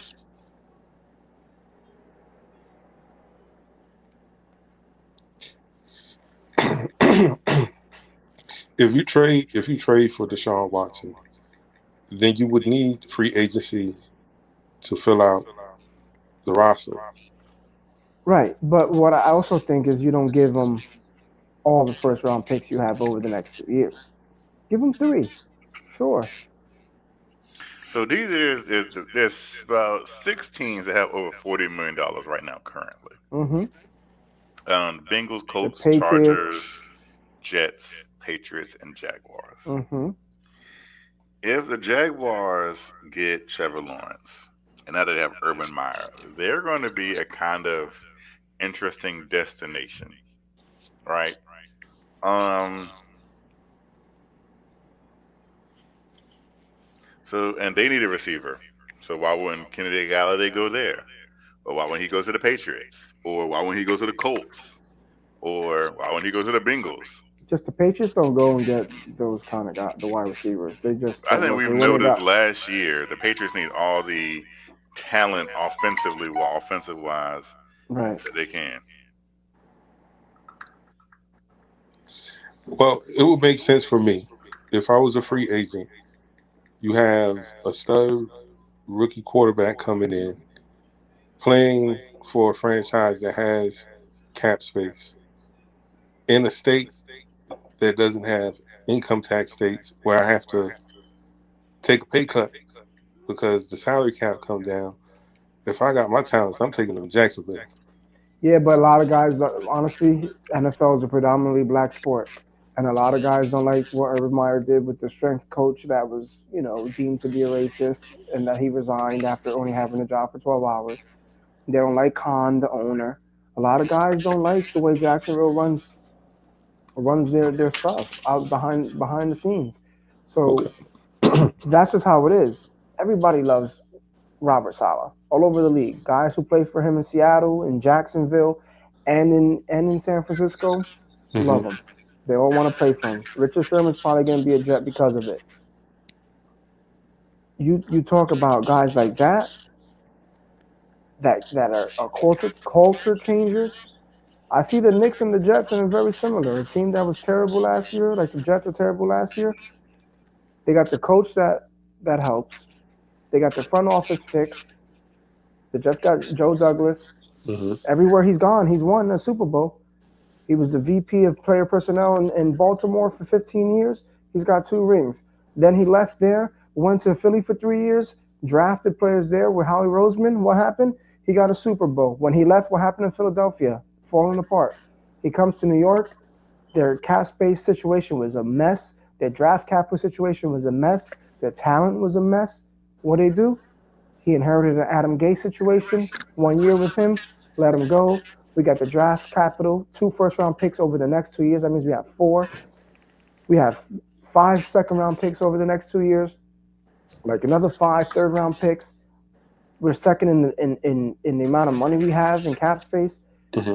He's put us in a position that there's not a situation where you know what we can win tomorrow, win this season, and then be go 10-6 and then go 4-12, then go 8-8 and then 2-6, 14. This is a situation where he's going to try to build the way he's learned to build on Ozzie Newsome in Baltimore, and how he helped build in Philadelphia, get him a championship for the first time in 50 years. So I think the Jets are in a good place. Oh, I'm not mad at the front office at all.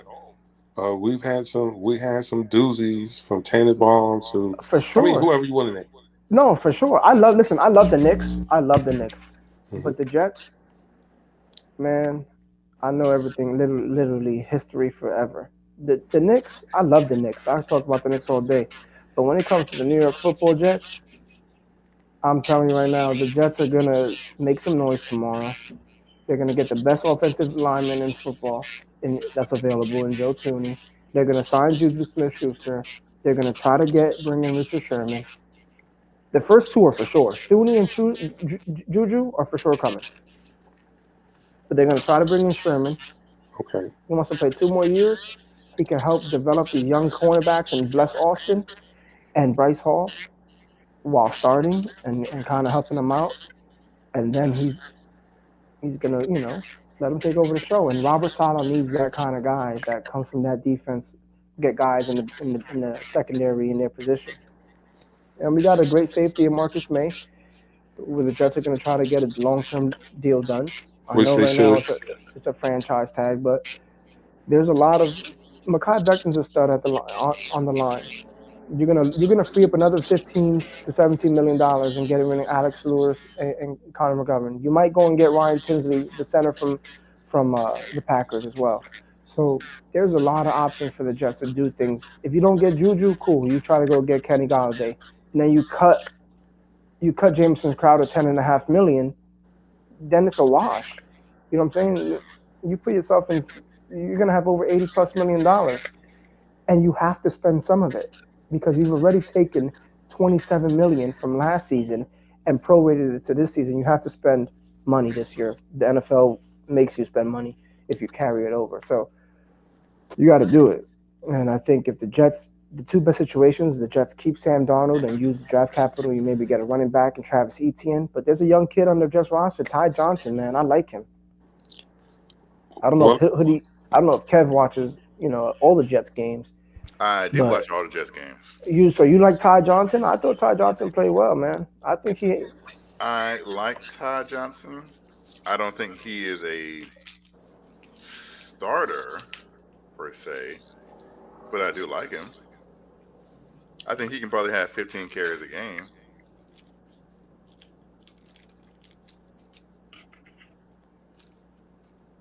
and be decent, but I don't think he's like a primary starter. I think we should, because here's the thing. So this is my off season. If I'm Joe Douglas, right? Hmm. I am probably more than likely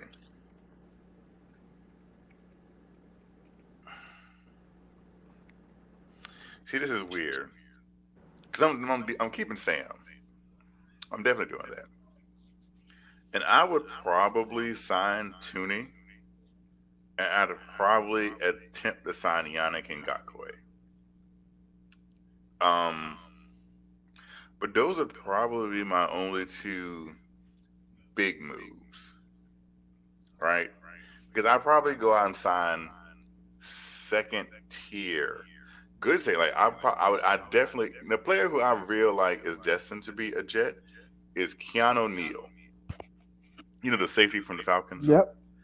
I think Keanu Neal because remember Jeff Albright Yeah. used to be the defensive coordinator in Hmm. Atlanta, where he came from. So they'd be running the same system. And Marcus May is better as a free safety, a strong safety.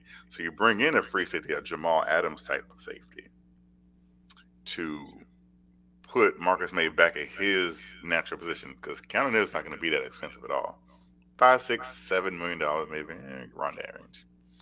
I'm going to sign Quan Alexander to play Yeah. To one play of the slot. who just got released. Your slot corner. No, Quan Alexander, the linebacker. Oh, the linebacker. I thought you Yeah. said the Kwame. All right. No, Quan Alexander, the linebacker who just got released. Mm-hmm. Because he fits Robert Saleh's, because Robert Saleh wanted him In San Francisco. in San Francisco, but he signed Mhm. with Tampa Bay. Tampa Bay, yeah. Because And got hurt. because we only have CJ Mosley right now.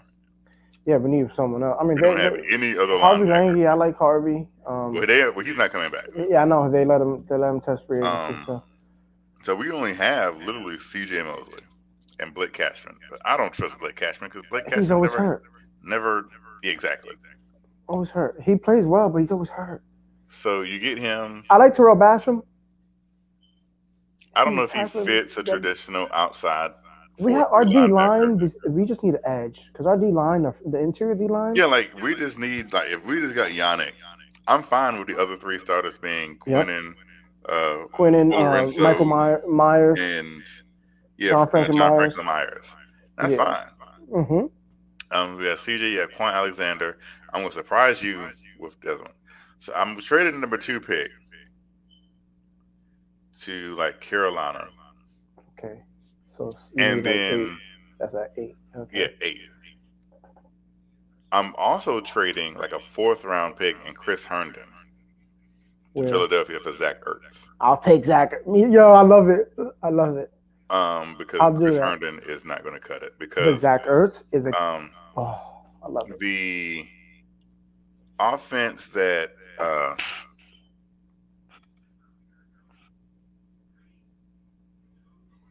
what's his name? Who's our offensive coordinator? For who? Matt LaFleur. Oh, LaFleur, yeah. He is going to use a type of offense that requires a really good tight end. And Chris Herndon is not going to cut it. So you go get Zach Ertz to go with Crowder and Mims. I would take a flyer on Juju because I think Juju would come in kind of at the cheap.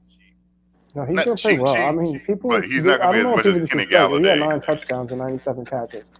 Yeah, he's not going to be as much as Kenny Galladay. But I would still keep Juju. I mean, I'll still keep Jameson. He doesn't drop the ball. And have Juju. Because what you need is people who's going to catch the ball. Yes, he doesn't drop the ball. And Jameson and Juju are both going to catch the ball. I don't care where they line up. They're going to catch the ball. And you know why? The best thing about it, they're yak. The yards after catch, they make all their plays after they make the catch. That's why I love Juju. He catches the ball within 7 yards and he takes it for 30. Or he's a big, strong kid. And in the red zone, he's just a beast. Yeah, 7 red zone touchdowns. I mean, and so you have Juju who catches the ball, Jamison Crowder who catches the ball, Denzel Mims who catches the ball, Zach Ertz who catches the ball, and all of a sudden you have a pretty good offense. So you have Tooney. Because I'm still keeping Conor McGregor. With the 23rd pick, I'm drafting Wyatt Davis. Really? Out of Ohio State. That's interesting. Yes. So because I was thinking maybe you might go Travis Etienne. If the Jets are unsure about Ty Johnson, and you don't trade Sam Darnold, then you might use the number 2. You may trade that back to 6 or 7, or 8, like you said. I'm sending about $4 to $5 million, and I'm going to get Chris Carson. He's hurt too much, man. I like him when he plays, When is but he he's hurt? always hurt. He's had other than this season, two back-to-back No, 1,000-yard seasons. he's hurt though a lot, bro. You see how Ty Johnson. I'm getting Chris Carson. Yeah, I like Because you can Ty platoon. Johnson, and Because then I here's the would thing. get a rookie running back. You can platoon Chris Carson with Ty Johnson. You get that power, speed kind of. I would Because take a flyer on Travis Etienne or Najee Harris if I'm gonna do that. If I'm gonna keep saying I'm gonna draft a running back instead of paying one in free agency who's already got the wear and tear of the league, who's been hit, who's had major injuries, broke his leg, then had a knee injury. I would just, I mean, if you're gonna do that, I'll go and get Mac from Indianapolis, the Colts. well, it's not gonna be that much. You're good. So here,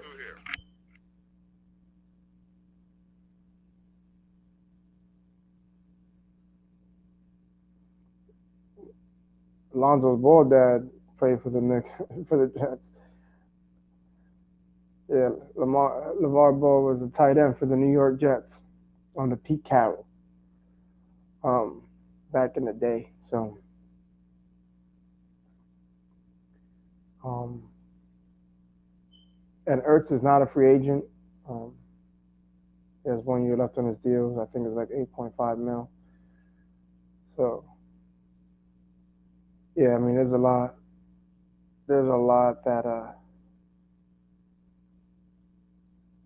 I'll tell you right now. The Jets got Denzel Mims, a young wide receiver from Baylor. He's going to be a stud. Then you go get another stud wide receiver to take the top off with Mims. You bring in Juju to play that in between slot, and you bring in Zach Ertz to be tight end, and you have Mekhi Becton as your left tackle. You bring in Joe Tooney, an interior offensive lineman. I mean, you have George Fant on the right side. You draft Travis Etienne, or you draft Najee Harris out of Alabama as your running back, and you platoon him with Ty Johnson. I mean, now you put yourself in a position to be really special offensively. And I know the chat's hating, but it makes a lot of sense. Or you can go the route of getting Deshaun I'm just Watson. not one to draft Or I would get Deshaun a Watson. running back in the The first reason why you round. draft a running back is because their shelf life is so difficult to time that then you have to pay. Like Aaron Jones, you got to pay him, but usually that second contract doesn't live its life out. The second you're into it, you get beat up. We got burned with Le'Veon Bell. We saw how that was, and I would whether it rather was his have. fault or not, it doesn't matter. It just wasn't what it should have been, or what we I'd thought we rather were have gonna a get. guy who can be on the offensive line for 10 years instead of a running back who I'm going to have for like 3 or 4 years. Like Wyatt Davis. Here's the thing. Nate, I Ohio know why State. Davis is good. Ohio State churns out offensive linemen like crazy. If Hmm there's one thing Ohio State, name one bad I'll tell you Ohio right now, State. we had the greatest. I mean, the number two greatest center in Jets history. Ohio State's Nick Mangold, Yeah, so if it's the one because we had thing Kevin like Mawai before that. So if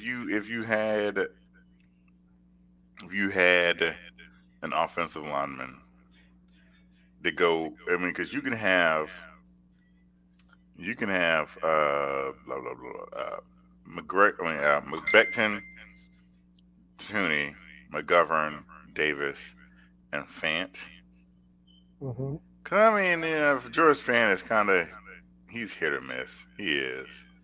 yeah, he is. Um, I mean, don't get me wrong. If it was, I would love to get love, and I say love. I mean, I would love Sewell. And the only hmm reason I wouldn't just go for I wouldn't Sewell, draft him at two though, I mean, I would because here's my thing. and I wouldn't Penny draft him at two Sewell, also. Penny Sewell is a better tackle than Mekhi Becton. Like Penny Sewell is is supposed to be No, the no, best no, no, tackle no. prospect I know, since but like Joe Staley. yeah, but they're Penny not Sewell's getting that Makai good. Becton is a problem. No, Makai Becton is big, and I'm not saying that Makai Becton is bad. I'm not saying Makai Becton He's is very, bad, he's very, very he's very, very technical. but He's not just Penny big. Sewell is going to be that dude. Penny Sewell is going to be like I Joe mean, Thomas I good. wouldn't mind drafting him if he moved back. I wouldn't mind drafting him at 5 or 4. Like I said, that's the thing. Penny Sewell is going to be like Joe Thomas good. Like that's how good this kid is going to be. Like he was the best tackle. Because remember this, Makai Becton's last year, his last year in college was Penny Sewell's sophomore season. The best offensive tackle in football, the guy who won the Outland Trophy, was Penny Yeah. Sewell, the first sophomore ever to do it. That says something. Like if Penny Sewell came out the year Makai Becton was, he would have been the first. There would have been no question. He would have been the first tackle out of that draft. Like that's how good this kid is going to. He is literally that good. So yes, he's better than Makai Becton. The only way we don't get Thuney if he goes to his hometown.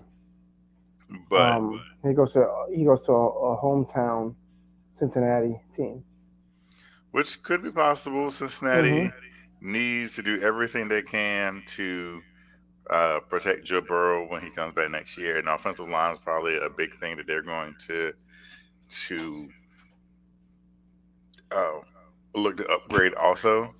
And they have the money to do it as well. They have like over $40 and they million already have the as quarterback. well. So I wouldn't rule it out But that's the only team really. if I was them. That's the only team that I think. But like Joe Douglas wants to build from the offensive line, so I know he's going to try to get whatever it takes to get Thuney. I know that's what his number one guy. He's going to try to throw. If you got to throw overpay a little bit, he will, because you know that he's proved it. He's won championships.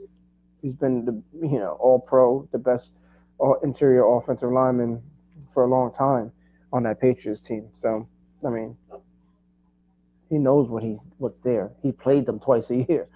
You see what he does protecting Brady in interior for the past few years. So, I mean, he's done it. My thing is, I would like to keep. I would really like to keep Sam, but I think he's gone. But if we keep Sam, I think it would be great, because then you can get some weapons, you can get some on interior line in the draft, just in the first round. You could do a lot of things differently. If you believe in Sam, you can do some things that are special in the draft and in free agency that could really, catapult this team to a different level just in 1 year. Maybe not playoffs, but you go from 2 wins to 8, maybe 2 wins to 9. You know what I'm saying? Well, like I said, I guess my game plan is making smaller moves, like getting, like I said, the Keanu Neals, the Quan Alexanders. Because if I'm at 8, like if I trade to 8 For Carolina or 7 to like Detroit or something, Detroit. So and then you go like 6. I think 6 Atlanta. I think Atlanta has 4. The fourth. Oh, they got either 6 or 5. 4. I know No, Miami. Cincinnati got 4. Cincinnati has 4. Yeah. Does Atlanta Then have 5? Atlanta's 5. I am a really big fan of Micah Parsons. I don't know. I know why. That's just a weird position, because you don't draft an off linebacker. Yeah, but he's the ball hawk.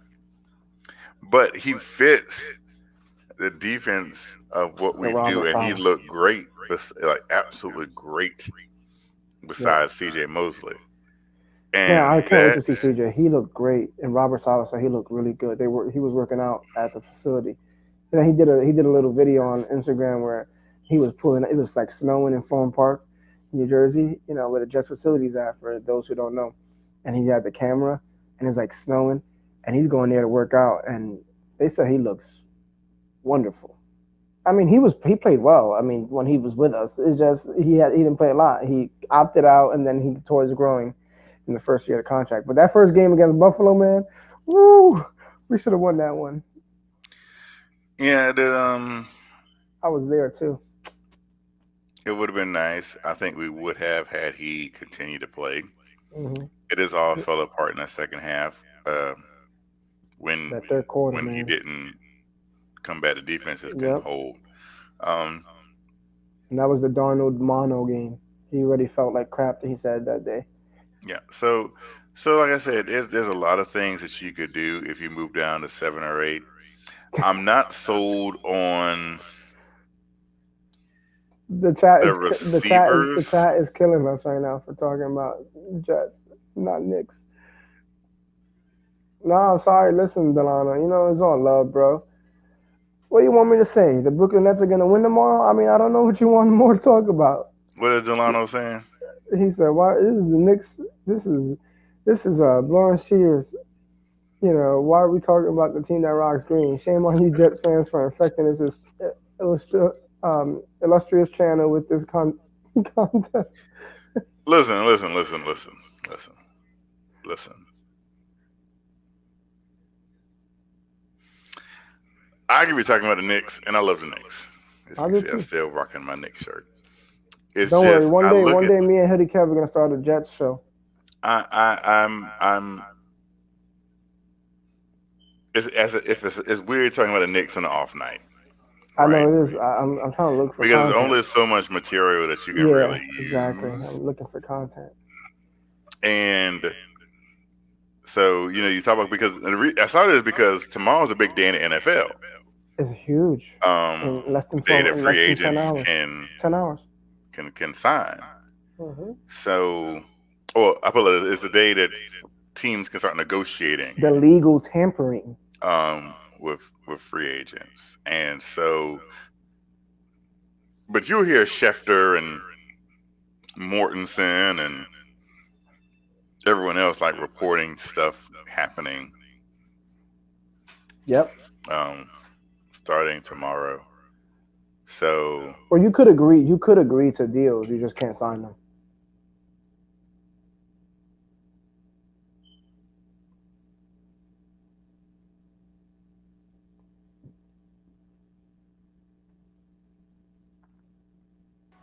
Yo, what happened?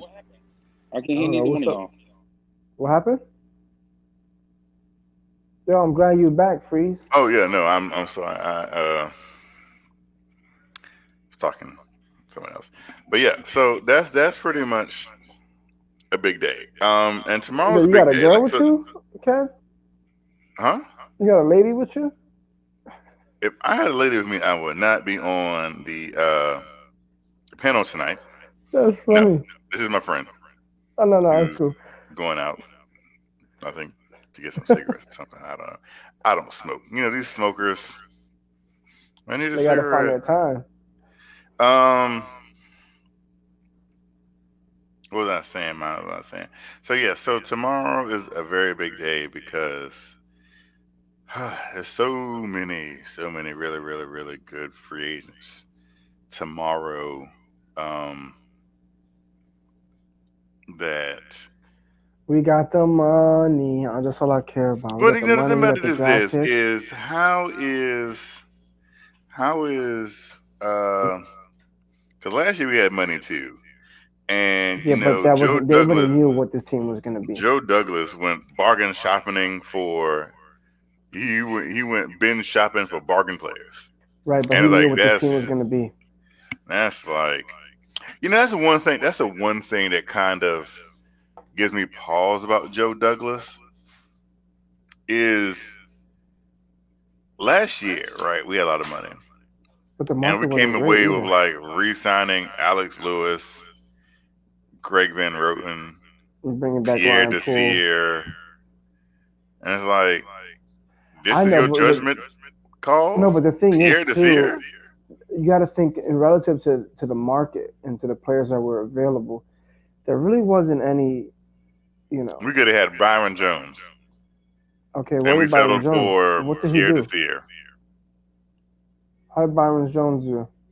He had a great season. He had an okay season, but would he have changed the landscape of what the Jets here would have been? Did you see our secondary last year? Yeah, but we still would have lost games. We still would have finished. We might be better off now not giving I him that think that much he money. would have been a better investment. Here's the thing: you don't build an entire team in one season. You can get pieces that you could have got Byron Jones last year, and we had a bad season, but you would have still had a foundational piece to build with moving forward. So you're like, okay, this is something I don't got to worry about because I know I have Byron Jones. I have a question for you, real quick. Would you do? Would you bring in Juju? All right, and then now you have Mims with Juju. And let's say you get Ertz. Let's say you do the Ertz deal too, right? And then you go and get a guy who he's oft injured and he has a lot of nagging injuries. The wide receiver, when he plays, he's a monster. But he also just got suspended. And Will Fuller Would I for get cheap. Juju and Will Fuller? You could get Will Fuller because he's suspended for I think the first 2 games of the year, I think it's the first. and he's often injured, so he's not going to get a crazy deal. But if you bring Will Fuller in and Juju and you cut Jamison Crowder, now you got that 10.5 to kind of play with both of them. Then you I bring in, still don't think they're gonna cut Jamison Crowder. if they get Juju, he's cut. Even if you got, like I said, I know what you mean. I it get what makes you're no saying, but that's sense just what to they're going to cut do Jamison because you can play Juju on the on the outside. outside. I get it. I know what you're saying. Because right I'm now not. you don't. Here's my thing: You don't have anything. you need all the Yeah, pass I know. catchers you can get. I want Denzel Mims to go off this year too. And so even if you got him, you gonna be fine with Denzel and just Juju, and Vincent Smith and Braxton Berrios. No. I don't want that. Nah, chill. So like I said, having Jamison Crowder here No, he's reliable, is man. Crowder. He is catches everything. something, especially if you keep Sam, because Sam knows both Juju and Jameson. Yeah, because Sam had Juju in USC, and So Juju's that's a good why I kid. My said, wife's a Steelers fan, so we go to Pittsburgh every year for training camp. I met Juju. I met his mother. He signed my son's shirt. My little guy, when my son was less than a year old, he signed my son's shirt. You know, he even called him cute. He said, "Yeah, this is a little cute baby." I met Juju. He's a good dude. I always told him, I said, "You're gonna come to New York and play with Sam," and we'll see what happens. It's an opportunity. well, it's going to be an interesting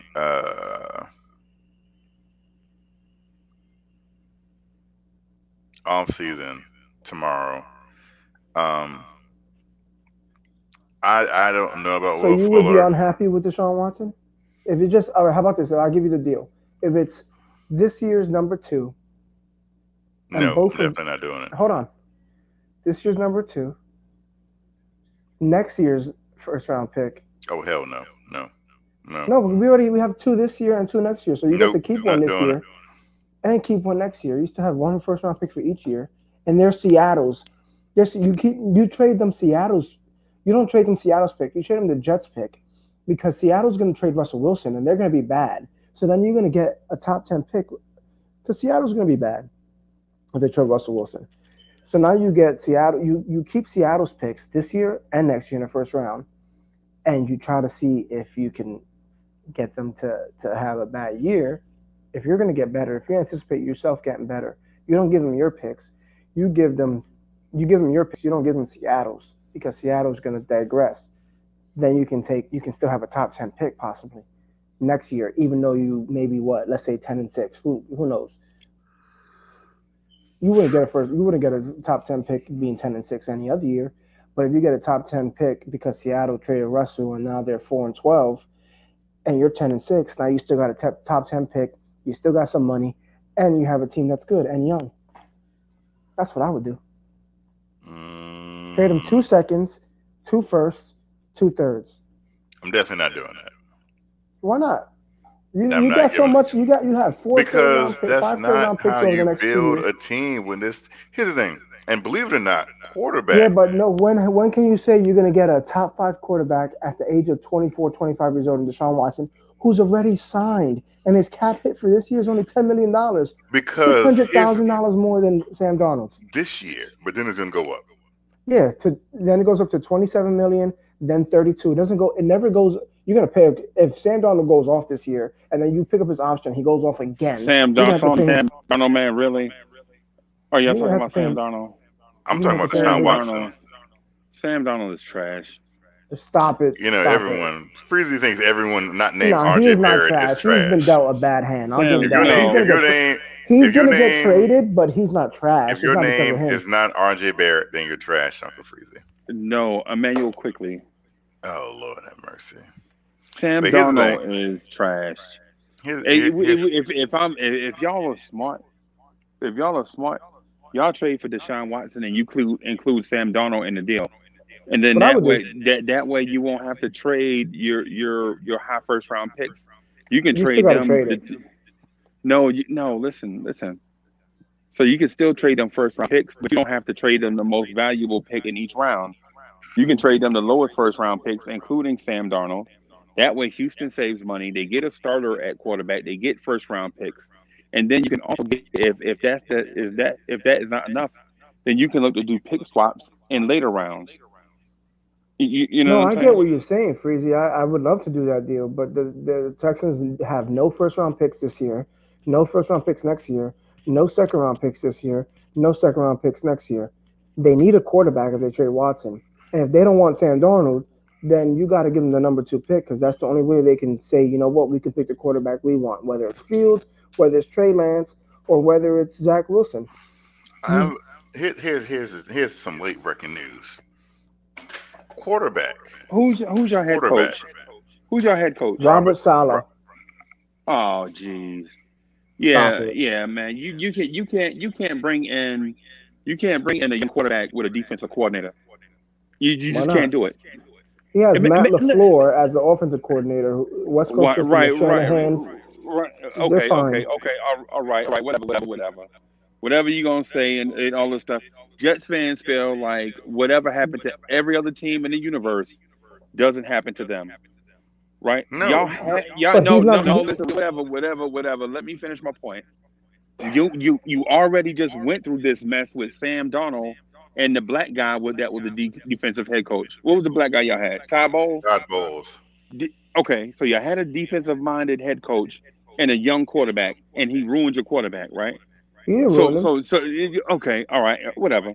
And so now y'all are saying that y'all bringing in another defensive coordinator, and you want to keep a quarterback right now that's ruined, that y'all don't want to admit is ruined, or trade him and draft another young quarterback prospect to bring in with another defensive coordinator for him to get ruined, for y'all to have the same conversation in 4 years.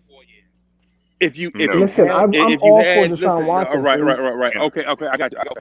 What I'm saying is, if you have Robert Saleh, the best thing you can do is bring in a young, established quarterback and move forward like that. You can't I bring, agree. you can't have him trying to revive Sam Darnold because he's not a guy that's gonna make a young quarterback better. Yeah, but he's not going to run the offense. He's already can said that his job is to oversee everything. The defensive coordinator is going to call plays, and he's going to be the guy. That's And what they all say, but that's what they all Matt say. LaFleur is going to run the offense, Yep, that's what they all say. and I trust it. But then I saw y'all do the same thing with Sam Darnold. Y'all did the same thing with butt fumble guy. What's butt fumble guy name? Wait, Mark uh, Sanchez, Marks. Sanchez. What type of head coach did he have? Was it an offensive Rex guy? Ryan, defensive head coach, So but so won you two had it. AFC So wait. championships in a Okay, row. all right. So you had a Two defensive AFC coordinator championships in a row. that ruined a young franchise quarterback, and yet y'all want to take the same steps, bringing a defensive Mark Sanchez is coordinator, Can not a defense. can franchise I quarterback. Y'all can want I to. say something? So let me say this. I am not a proponent of bringing in Deshaun Watson. Because contra as they said in Lean on So Me, what do you have about black quarterbacks? oh good, it's not a black quarterback thing. This is not about He's black black. quarterbacks.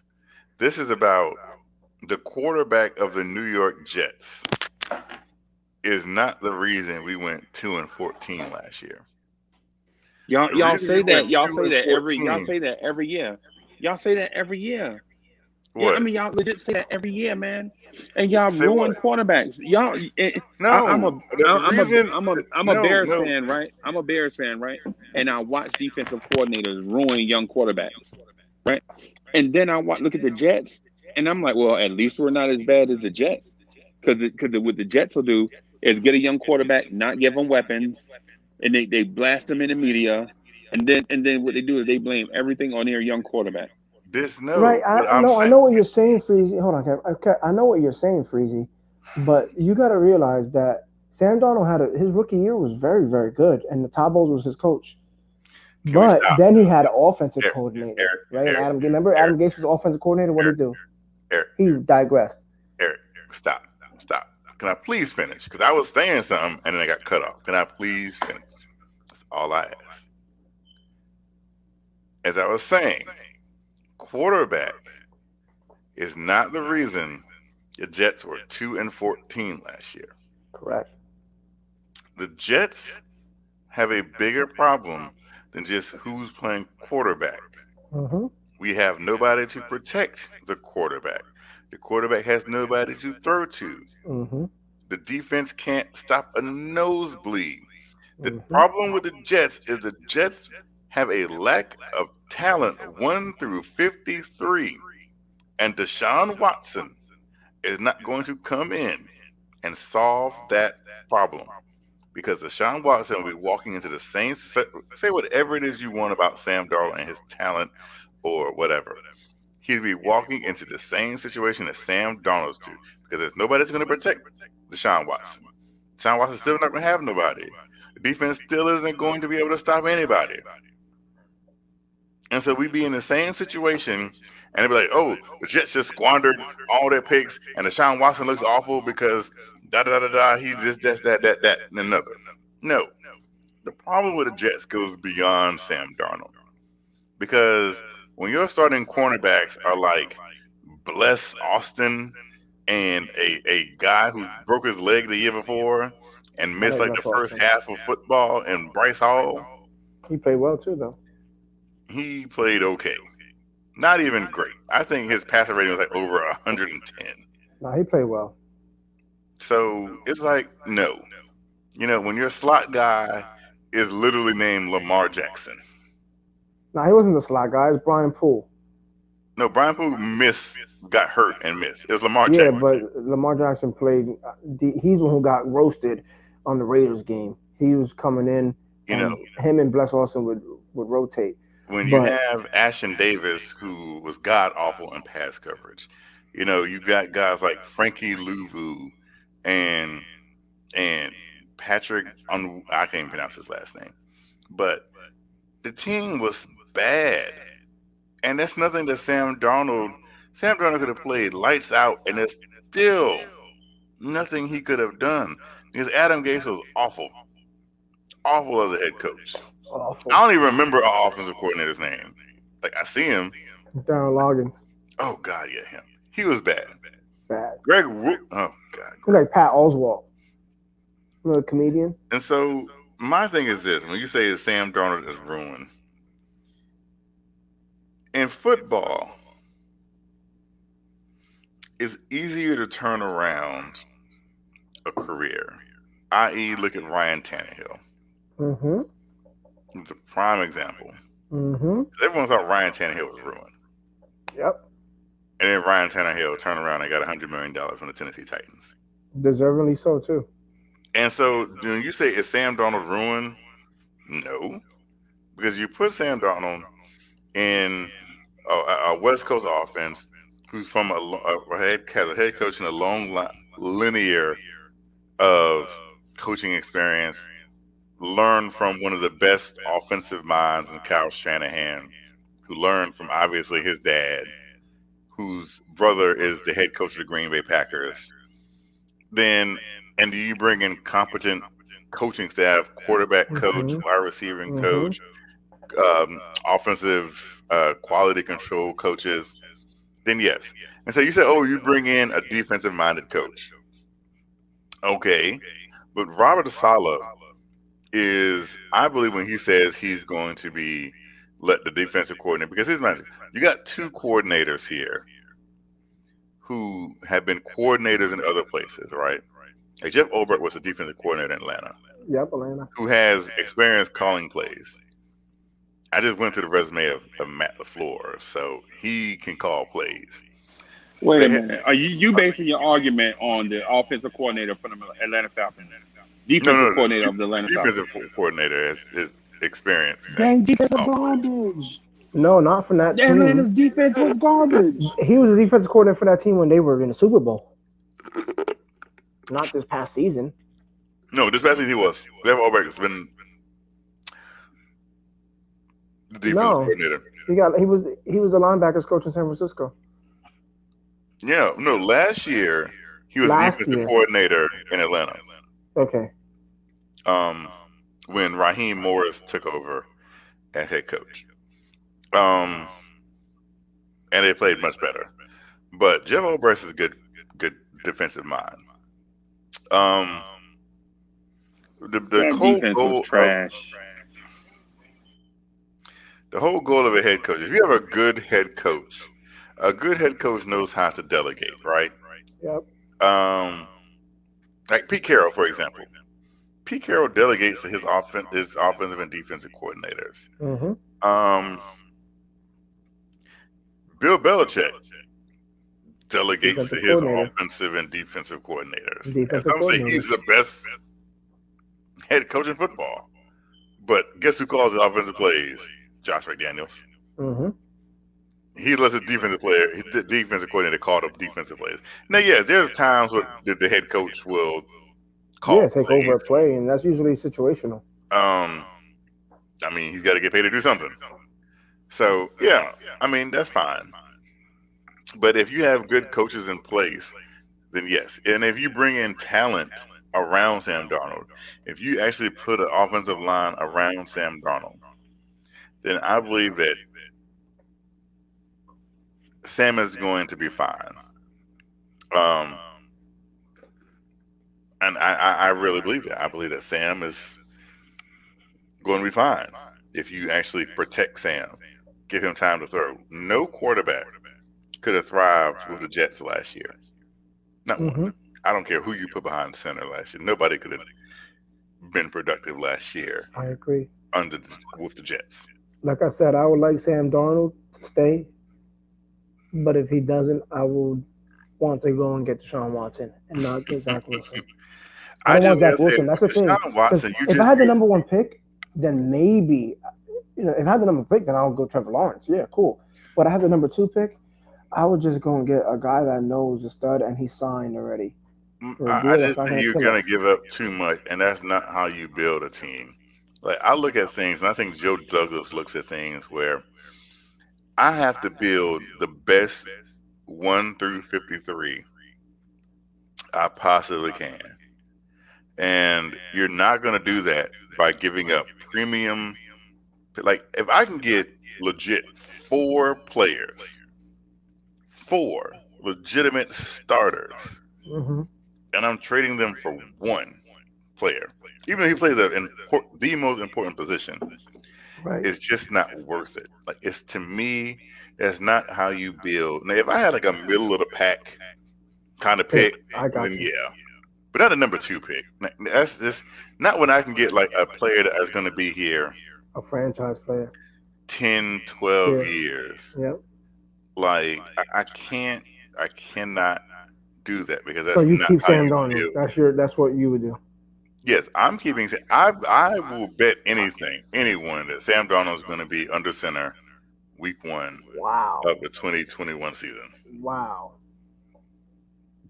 If I I was a just betting man, because I'm not I a would betting man take it. either, but this is it's too much because Sam Darnold fits the offensive system that we're about to I play. know because he was gonna the big trade situation was him going to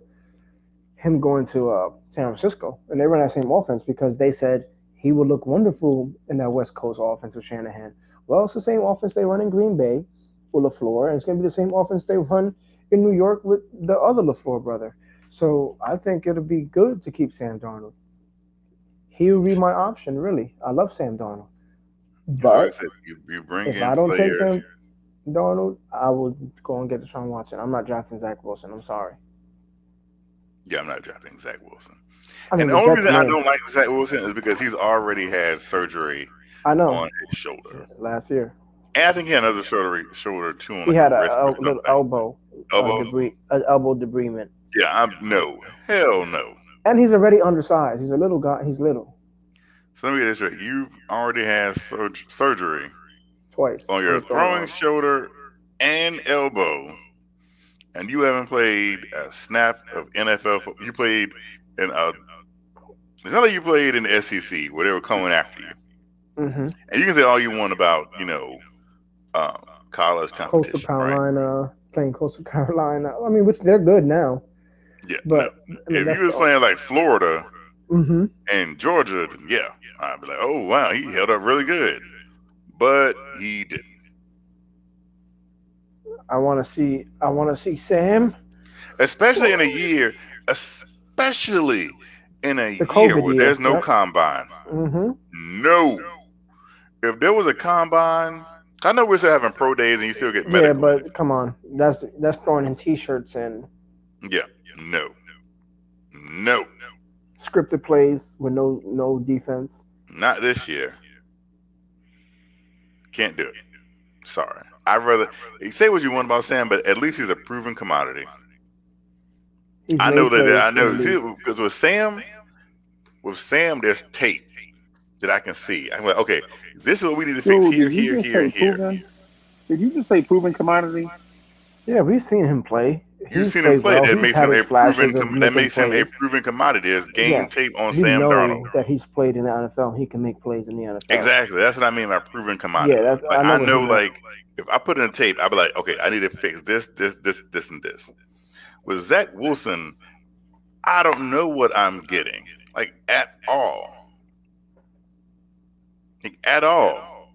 And that's just the risk you take with rookie quarterbacks. You don't know what you have.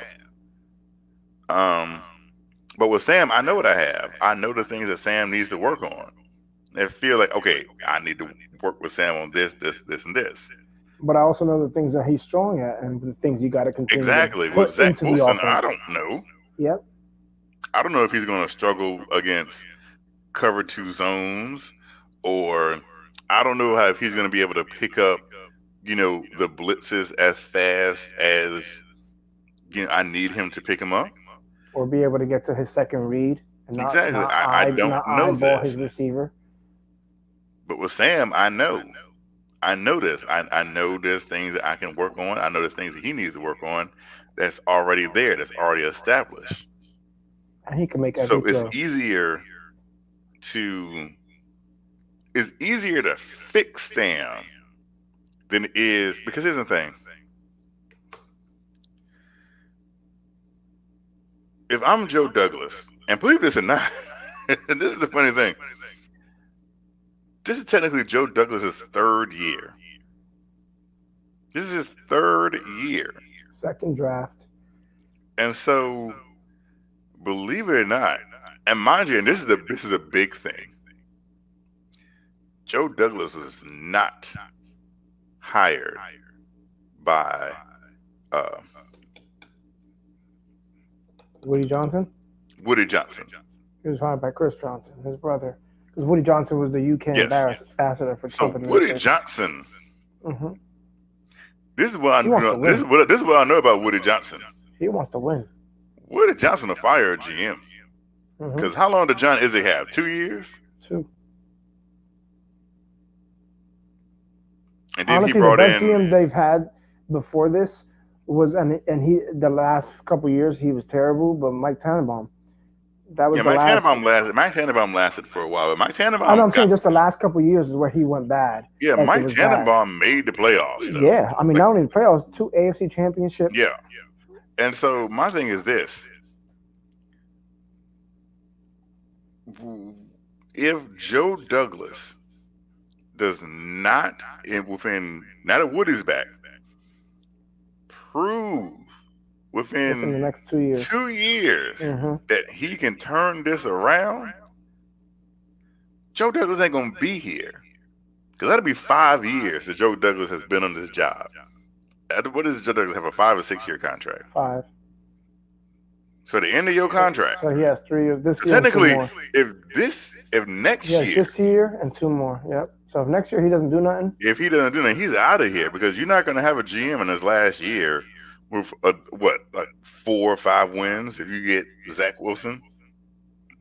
No, that's not going to cut it because they're going to look at your resume and be like, okay, you won uh like 7 games, 2 games, in the last he's won four 7. He would have games. if he wins 4 games, he would have won 6 games in the last 3 years. So that's why I said I don't see how you can go for a rookie quarterback knowing that you kind of own the clock. I'm just saying he's had 1 draft. Obviously, this is going to be his 2nd draft because remember they fired Mike McCagnon right after the draft. But he's going to have 1 draft. I thought he had a hell of a draft. I mean, he had a good draft last year. He got a 1st-round talent in the 6th round in Bryce Hall because he had a bad ankle injury at Virginia. But he's played well. He played well the last half of the year when he was healthy. You got a young ball hawk safety in Ashton Davis. You got Denzel Mims. I like Ashton Davis. Say what you want, but he's a I am good ball not player. sold on Ashton Davis at Young all. kid. He's still got a lot to learn. He's got some weight to put on. He's got Denzel Mims, another 1st-round talent. He got him in the 2nd round. I like Denzel Mims. You got a left tackle who can be an all-pro left tackle. So he's done some good things in his first draft. That's what he's known for, drafting. He did it in Philly. He's done it in he learned on the Ozzie Newsome's belt in Baltimore. He was there for 15 years, won 2 rings. Then he went to Philly. I'm more worried won a ring. about his free agency picks because it started with Ryan. Remember, he got Ryan Khalil. Yeah. And Gave then him like $15 million. re-signing to Alex do Lewis. Well, he's traded for Alex Lewis and re-signed Alex Lewis. Yeah, because he got him from Baltimore. Greg Lewis and George Fant and Pierre Desir. I don't mind George Fant. He's someone that you could put in different George positions on the Fant to O-line. me is one of them players like you have him and it's like he ain't terrible. Yeah, but you could do better. We can do better. Yeah, but he's one of those guys that if you have a good offensive line and he's a reserve guy, Yeah, you don't mind reserve putting guy. him in. You don't mind putting him in to start and be like, But you know I what, don't you're want right. him to be like my long-term starter. No, but he's got some talent. I like Pierre Desir.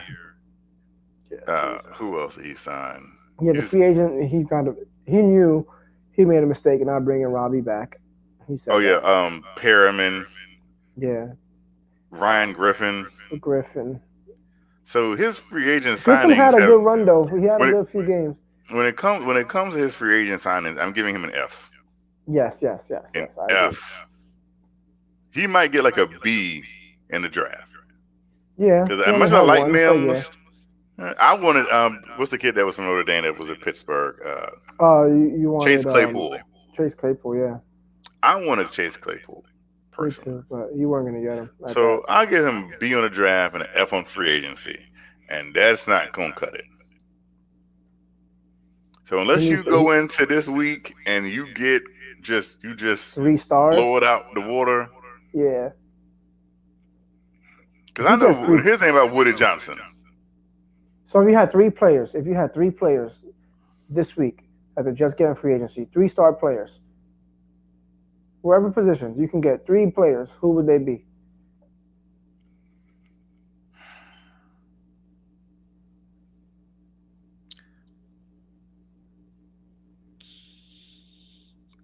And another thing, Steelers just draft so well. Linebackers. It'd probably be like Tooney, Ngakwe, and Choo-Choo. Oh, that's what I got too. I think that's who they're gonna get too. So if they get those 3 players, then I'm happy with his free agency. And then you sprinkle in some other free agents that are low, mid-tier guys. So like Bourne from the wide receiver from San Francisco, you bring in some Kendrick Bourne. He's a nice little player. You can bring him in that 4th wide receiver. But we need some speed on the wide receiver position, man, because we lost that with Robbie.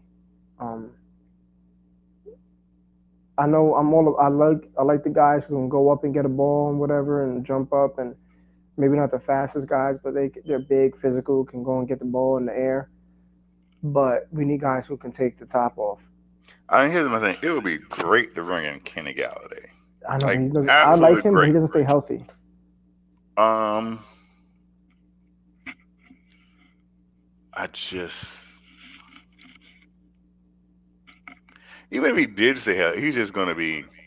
He's very Is expensive. Kenny Galladay He wants worth 20 million. $20 million a year? No, I mean, you I'd say rather. that I'll his. get. You can say I'll when get he's Juju. healthy. You can say when he's healthy. He's I'll get not Juju like and an Fuller for upper that. echelon. He's not like Julio Smith. No. Julio Jones, or Michael Thomas, or anyone like that, right? Oh, I have a question. Would you get a Michael Thomas like New Hell Orleans? yes, I get him. I would listen. Listen. Hold on, because New Orleans was reaching out to the Jets about Sam Darnold. I Would you think do they're a, happy. would you Well, I'm trade not saying Sam and would you trade Sam and a first for Michael Thomas? no. Okay. That's Would you trade Sam and a second for Michael Thomas?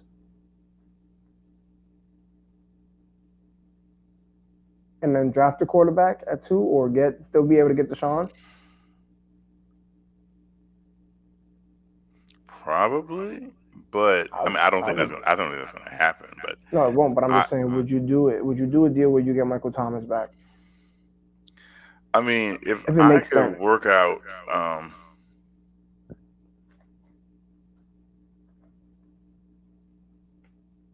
I don't know. I think that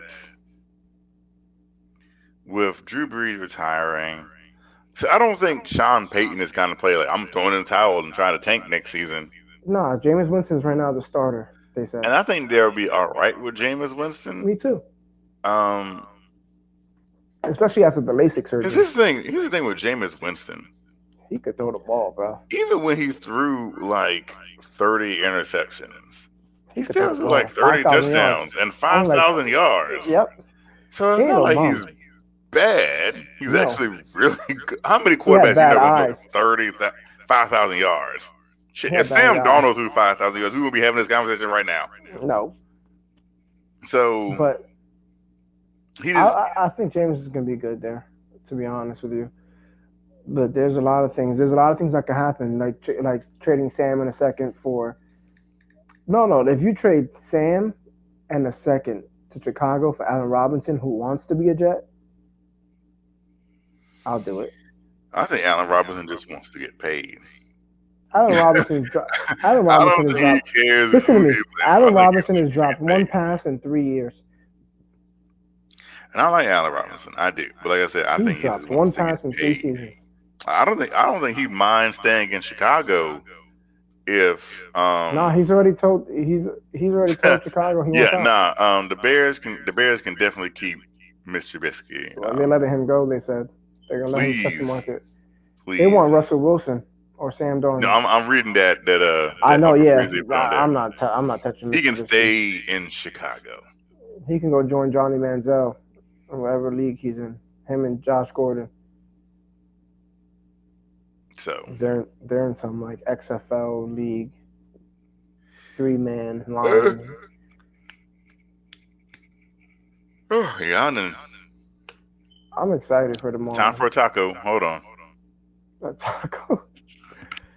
Oh my! Come on, Andre Bryant said that Mitch and Sam are the same player. Mitch equals Sam. You're bugging. Sam is better than Mitch Trubisky.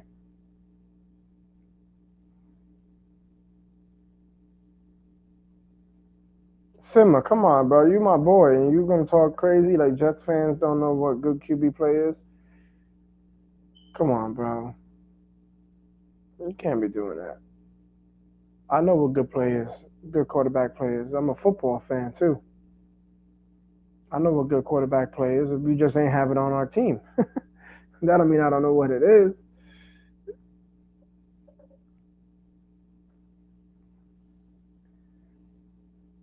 No, I don't, Greg. I don't think we're gonna overpay for the wide receivers, because again, like I said, the market, because the cap dropped to 182.5 from 199. It was supposed to go up to 210, but because of COVID, it dropped to 182. So a lot of teams who thought they were going to have some more space to sign free agent wide receivers or other top tier free agent players can't do that.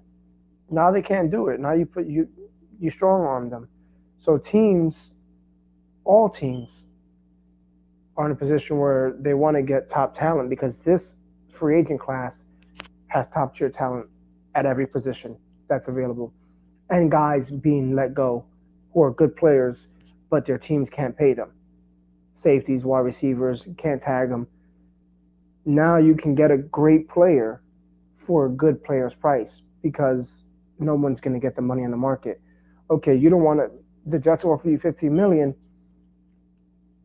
and another team offers you 15 million. It's really the money's not going to be a problem to get a wide receiver in the league. It's going to be whether you want to play there. And right now, a lot of guys want to play for Joe Douglas and they want to play for Robert Saleh because that's been the talk of the NFL. Robert Saleh's a guy that everywhere he's been, offense or defense, guys love him. He's a culture guy. He's a guy, a hoorah guy, and the guys in the locker room love him. So they go to bat for those guys. That's what matters right now in the league because everybody, if you're not the Jets or the Jacksonville Jaguars or the Patriots or the Bengals, you're not really in a position to go and get star players. And you know the Patriots, they play one way. What happens when there was one wide receiver they got that it worked out, and that was Randy Moss. And it had to work out that way because he wouldn't have another opportunity after that. But they got Ocho Cinco, didn't work out. Every time they go and get a star player for offensive side of the ball, it doesn't work out in New England because they take away individuality. You can't be an individual in New England. You can't be yourself. You got to. It's all business, and that's okay. They won championships. It's worked out, but that's not how it's gonna work for the Jets this year.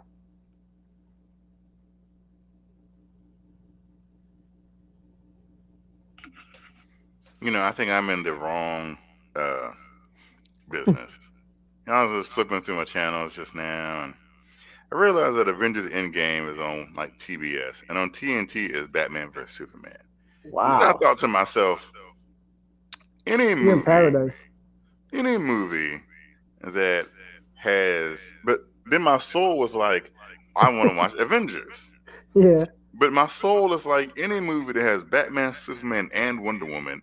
There shouldn't be a debate about which movie I would want to watch. you got to watch that one. But Avengers is just a better movie. Yeah, that's how my son, my 6-year old feels the same way. He loves those things, man. And it's really crazy. Kev, how far are you from? I think we spoke about this before, but how far are you from like Hilton Head? Um, from where I normally live, Yeah, where you wow, like live. 4 or 5 hours maybe.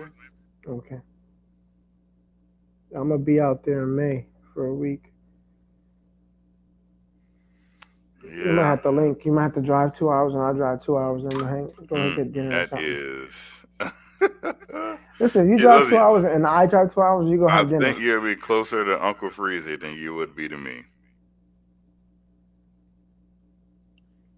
I Cause already listen. I'm closer to the Virginia line than I am to Okay, South Carolina. okay, that's still not bad. Like 4 hours ain't terrible. No. I only travel because I do it for work and I have these conferences I got to go to and all this other crap that I do. So But how far are you from your house right now, like hours wise? about an hour and 15 maybe. Oh, that's not bad. That's not bad. Nope, not bad at all. And they throw you in a hotel instead of saying, "Yo, you got to drive back home." That's tough. Well, I'm here. Like I said, I go to conferences.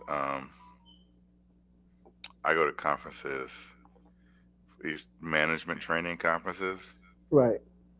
that they have because I need like the points and from the course points. So that's why I'm always like I'm trying to get as much as I can so I can move up as as quickly as possible. That's how you gotta do it, bro. It's all about building and building and building. That's dope. Pretty much. Pretty How much. long you been in the business? Whew. 16 years and 1 month. Wow, from a young man since you were 19 years old. Yeah, it's so funny how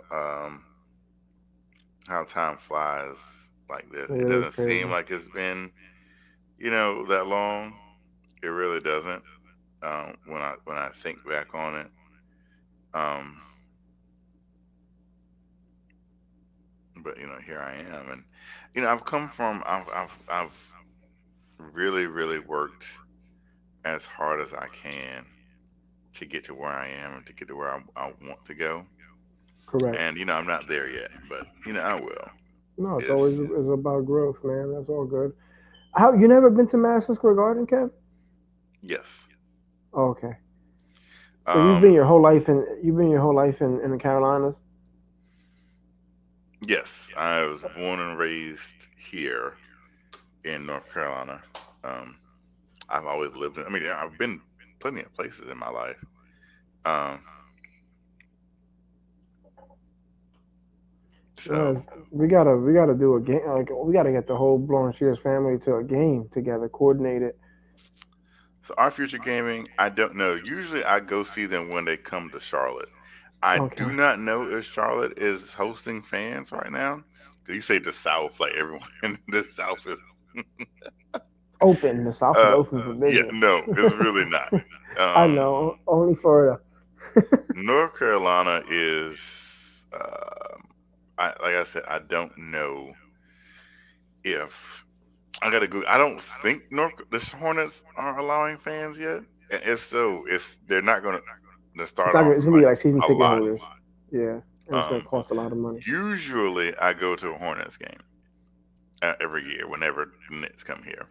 Right. Um, so that's usually my Knicks game. I might, depending on if I'm off, go to them if they're in Atlanta. Um, like I usually try to go to a Jets game. I usually try to go to a Mets game. Like if the Mets play the Nationals or they play the Braves, I'll try to go to one of those games, like a series. Which is nice because they play a lot of. They play all year. 19 times a year. Yeah. 9 games in Um. DC or Atlanta. So So that's if cool. I can do that, then I probably do that like a couple times a year. Well, it's Um. tough because when the Jets don't play Well, Washington or something. this season. Okay, so 2 years ago, I went to Jets Redskins game. That's where you Yeah, see this that's when picture. Robbie Anderson scored that touchdown. They beat them. Yeah. This past season, I was going to go to the Jets Dolphins game in Miami. Um, because they played the AFC and NFC West this year. Right. Hmm. So the closest game for me to go to was the Miami game, which I was really looking forward to that.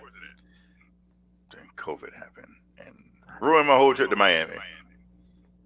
And the only reason it ruined my whole trip to Miami is because we were supposed to go play them in like week 12. And so I was planning on going. But then, like, literally, like, they played a game. And then Monday, they're like, oh, we're moving the Jets game the Dolphins game is like next week. Yeah. And I'm like, what the I can't, Yeah. I You had it can't all of ready. a sudden just get off and go Yep. to Miami. So that's what ruined my Miami trip. Um, but this upcoming season, we play the NFC South. And it just You play happens we Carolina play the Panthers. Carolina and Atlanta at home. So I'm Hmm. intending on going to both of those games this You season. need So to I get to find a go to way to two get to Jets games. MetLife, man. You got to come out here. The thing, I mean, I've been to a game at MetLife, once, like a long time ago, and I just don't feel like going to New Jersey.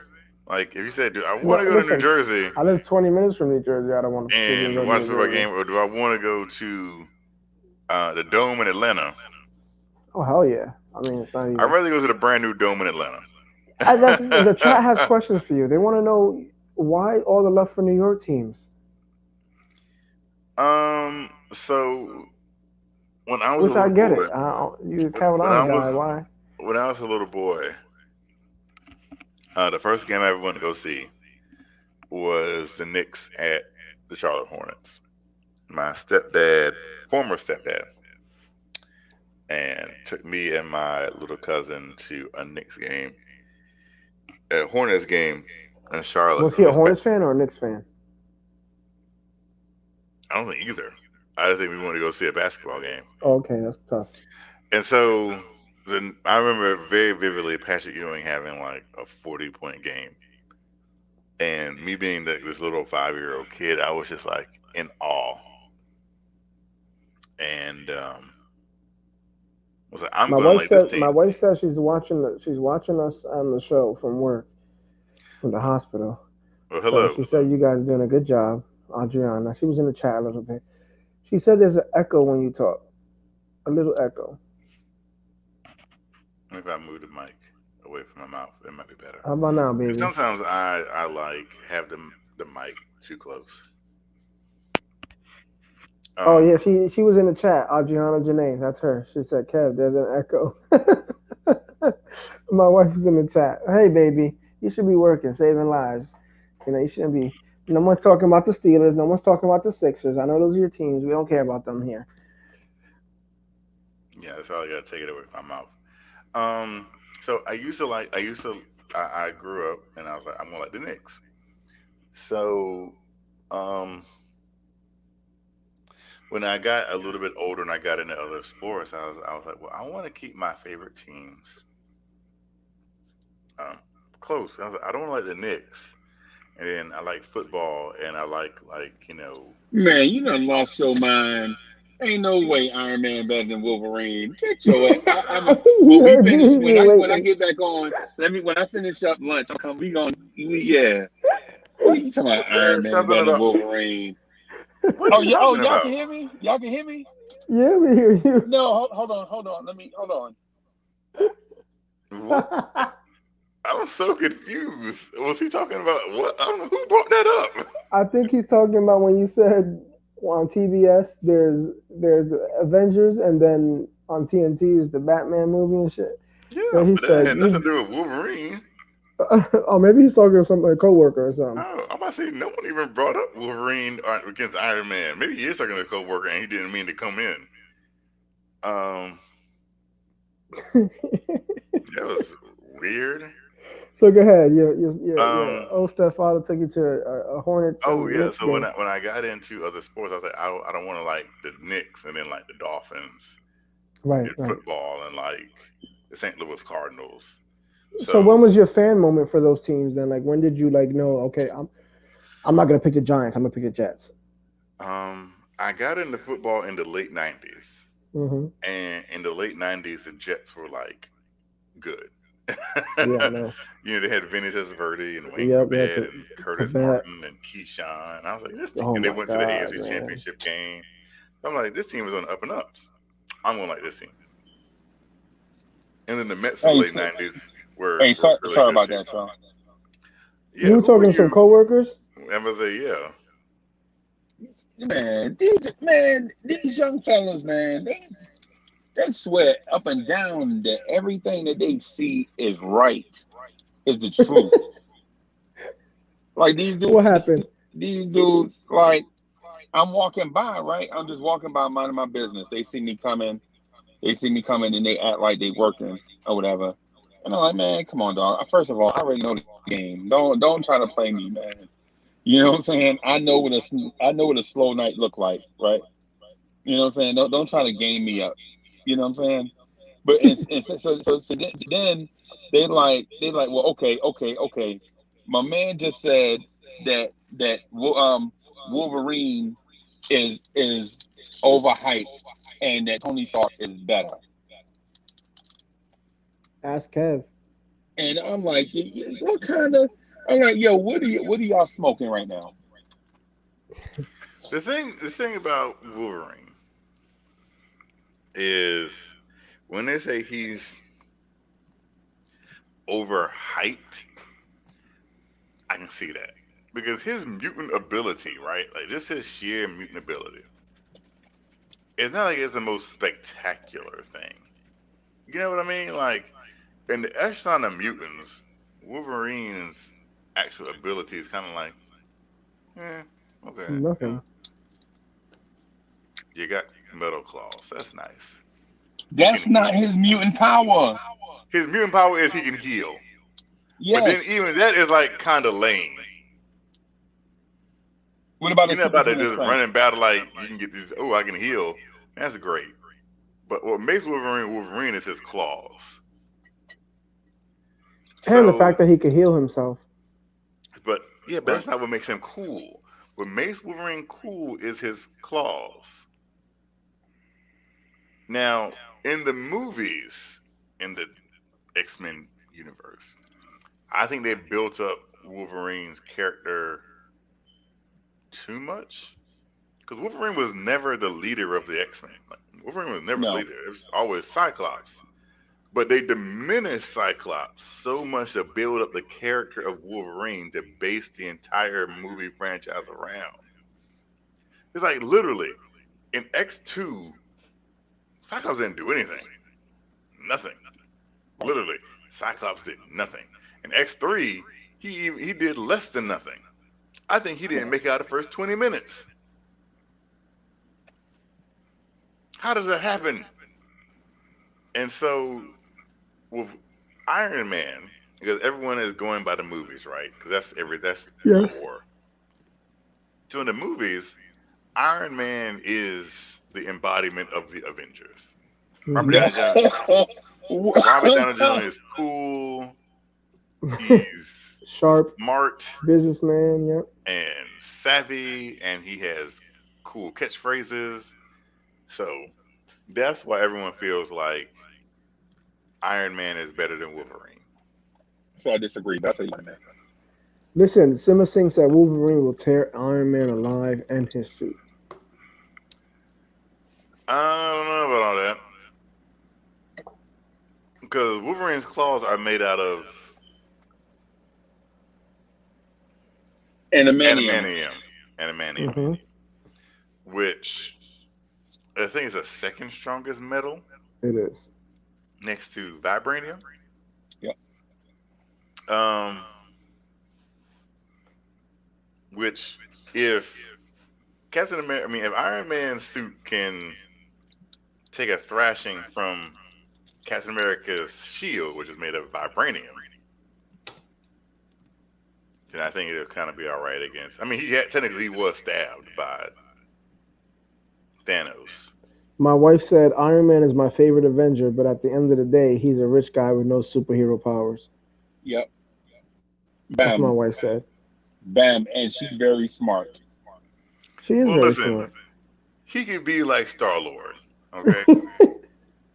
And we all know how we all feel about Star-Lord.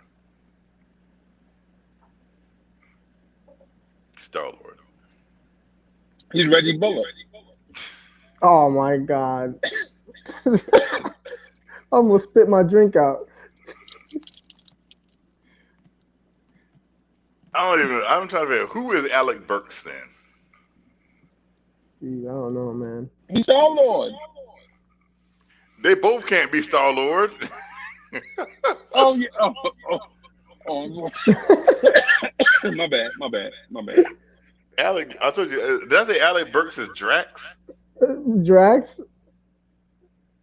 You said Drax for Alec Yes. Burks? Yeah. Oh my Yeah, god. I can see that. Yeah, he's Drax. He might look good in the fight, like every once in a while in the fight, but then it's kind of like he does these boneheaded things. Like, really? Gregory Castillo said Nightcrawler or Gambit. Oh, that's X-Men. Wow. I like That's both. But personality wise, Gambit. Fighting wise, Nightcrawler.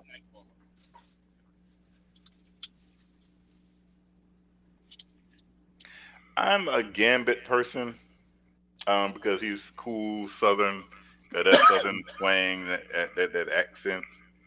Um, yeah, I'm going Gambit. Yeah, Hey, so my wife said Gambit. so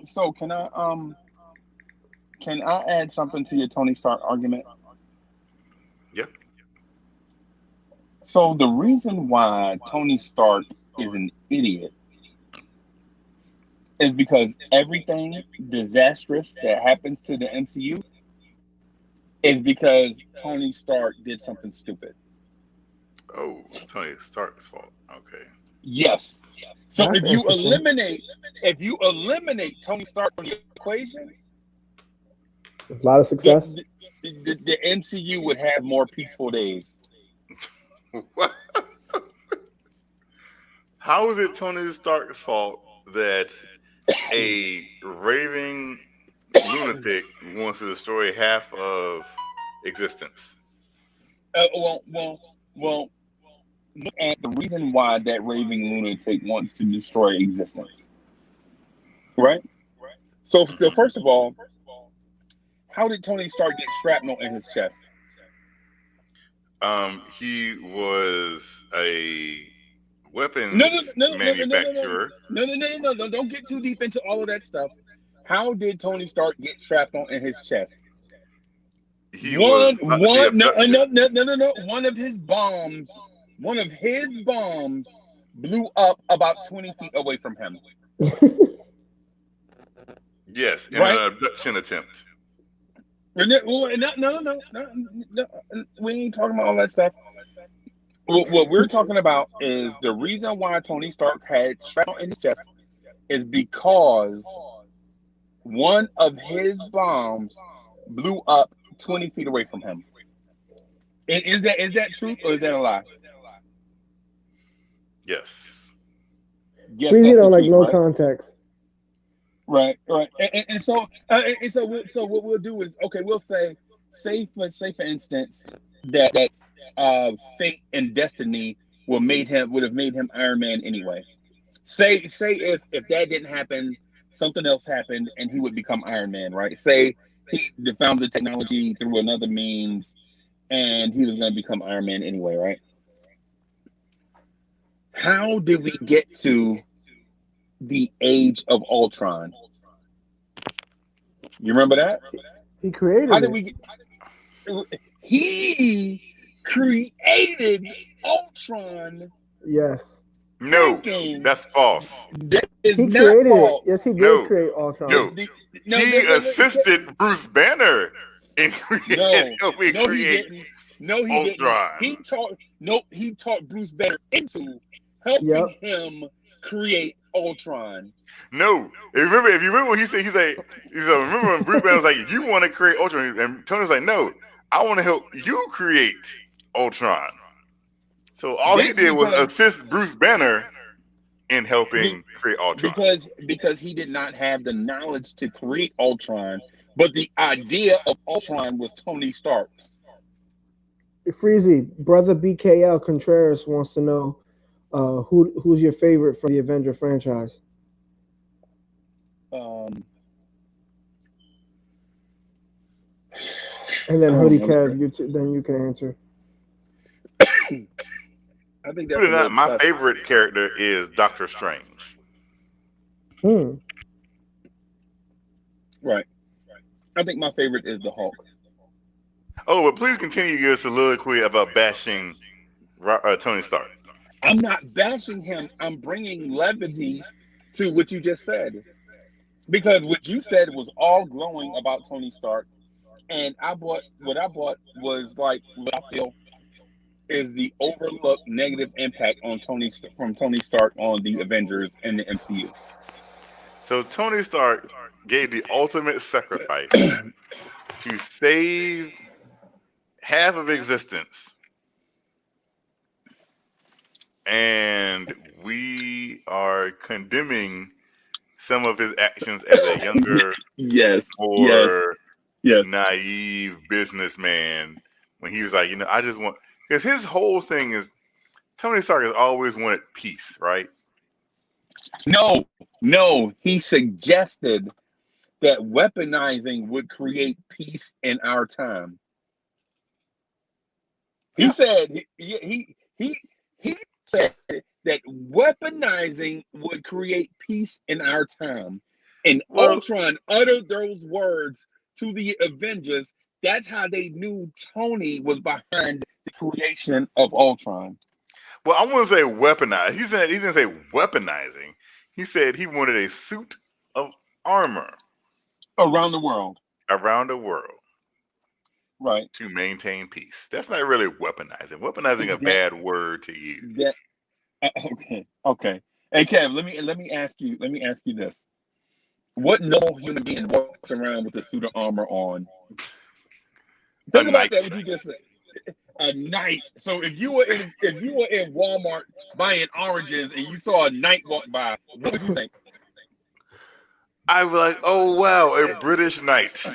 What Right. an honor. You would think, what the hell is going on? That's exactly what you'd be thinking. That's exactly what you'd be thinking. And that is exactly what Captain America was trying to tell him when they put that big thick accord on the table.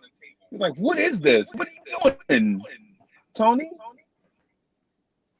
Well, the thing about it is, I think when that Accord came in, Wait, I think let me, Tony- hey, Kev, let me get to the other point though.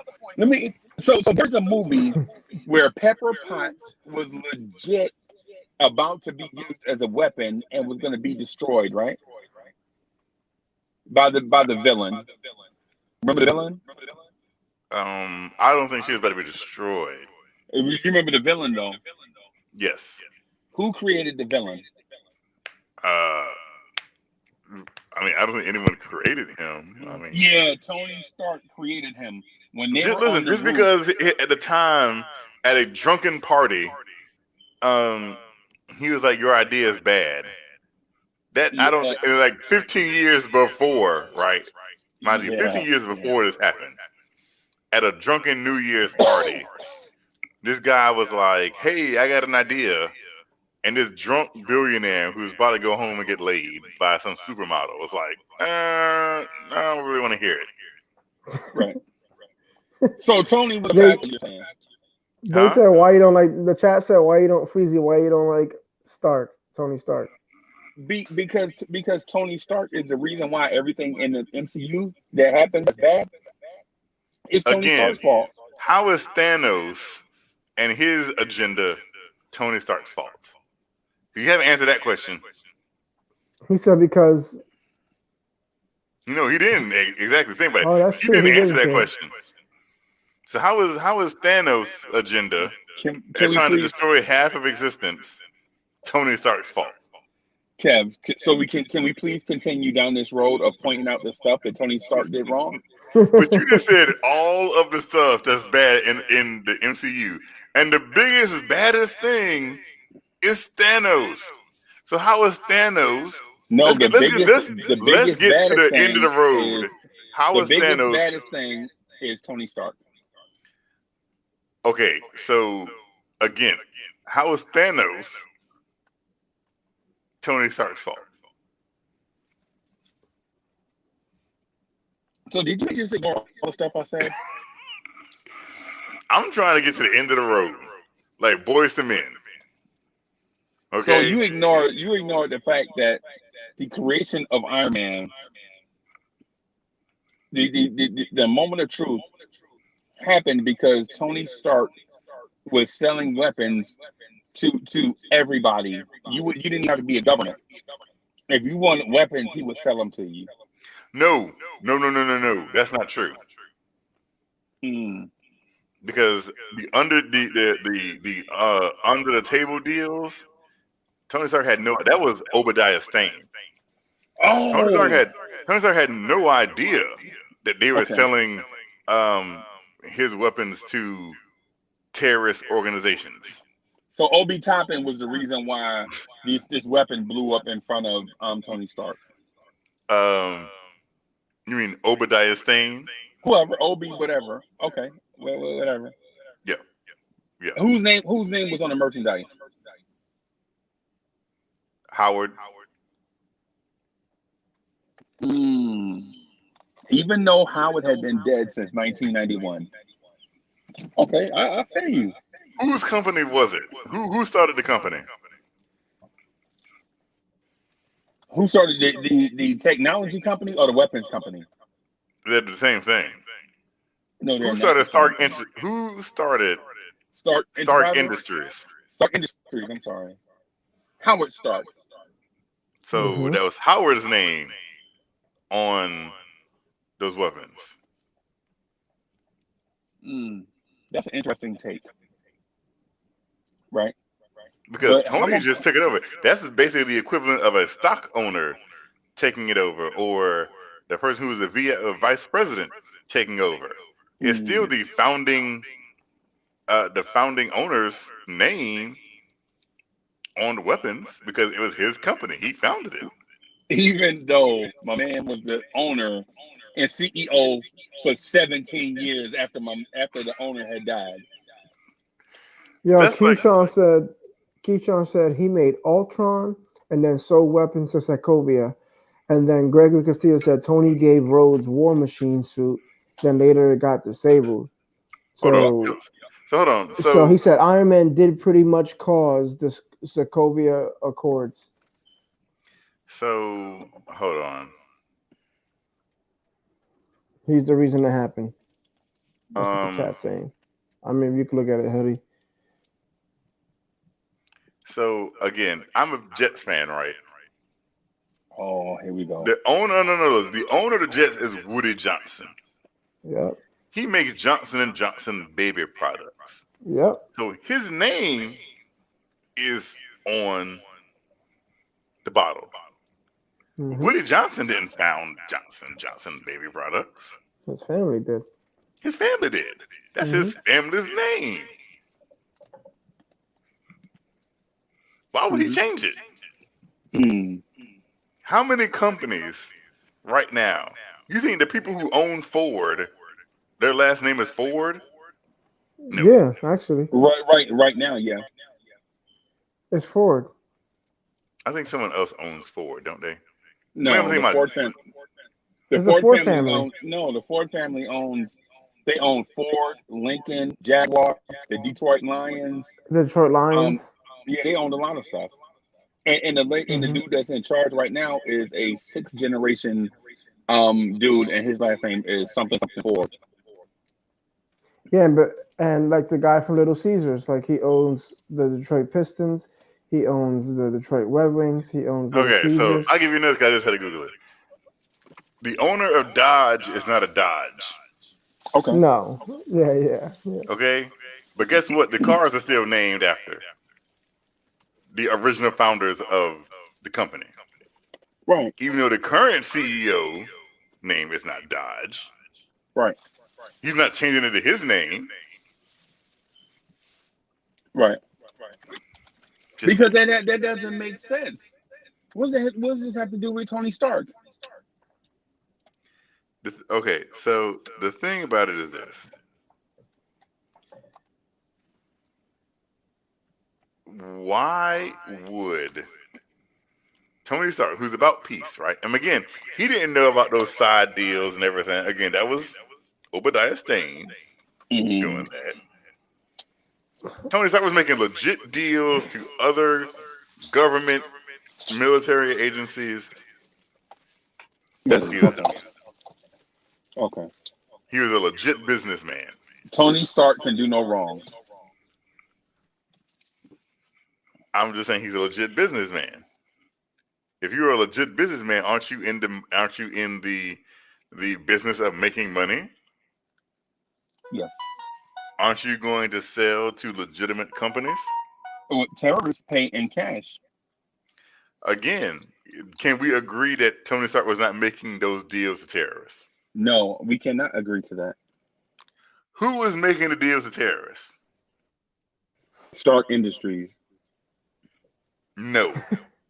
Obadiah Stane was doing under the. I love when Kev gets a message or something and he just like. No. So, but yeah, that was Obadiah Stane. Obadiah Stane alone was doing this. Right. Tony Stark found out and was like, "I got to fire you, Obadiah. You can no longer work here Right. because I'm." As a matter of fact, when this happened, Tony Stark did what? When he found out that his weapons were being sold under the table, what did Tony Stark do? He had a big Anybody know? fight scene.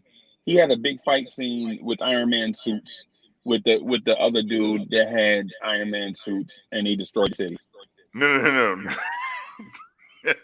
Before that happened, What? what did Tony Stark shut down the weapons division?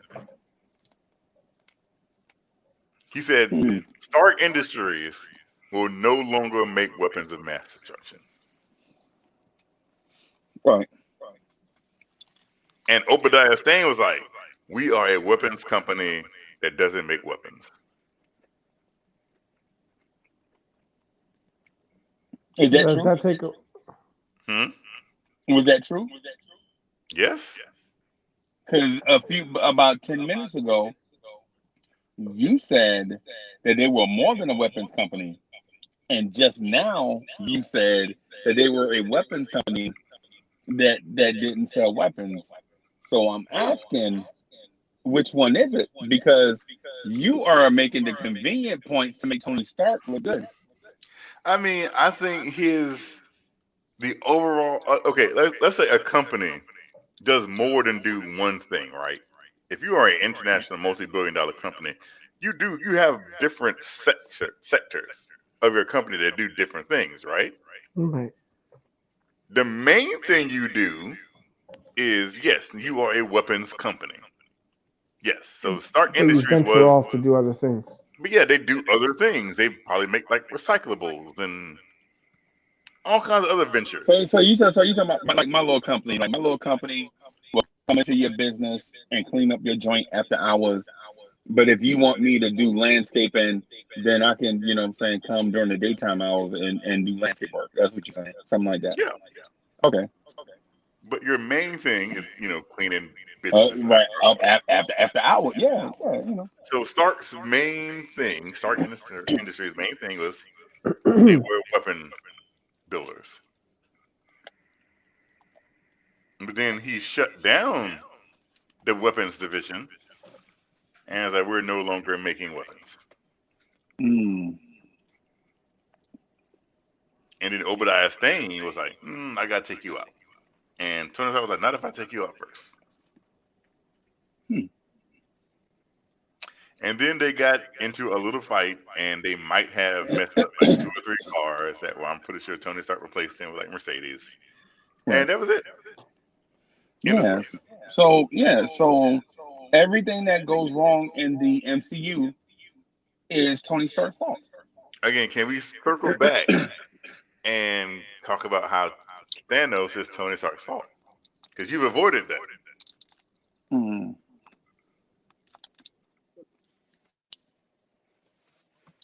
I Any don't know what Thanos has to do with Tony Stark.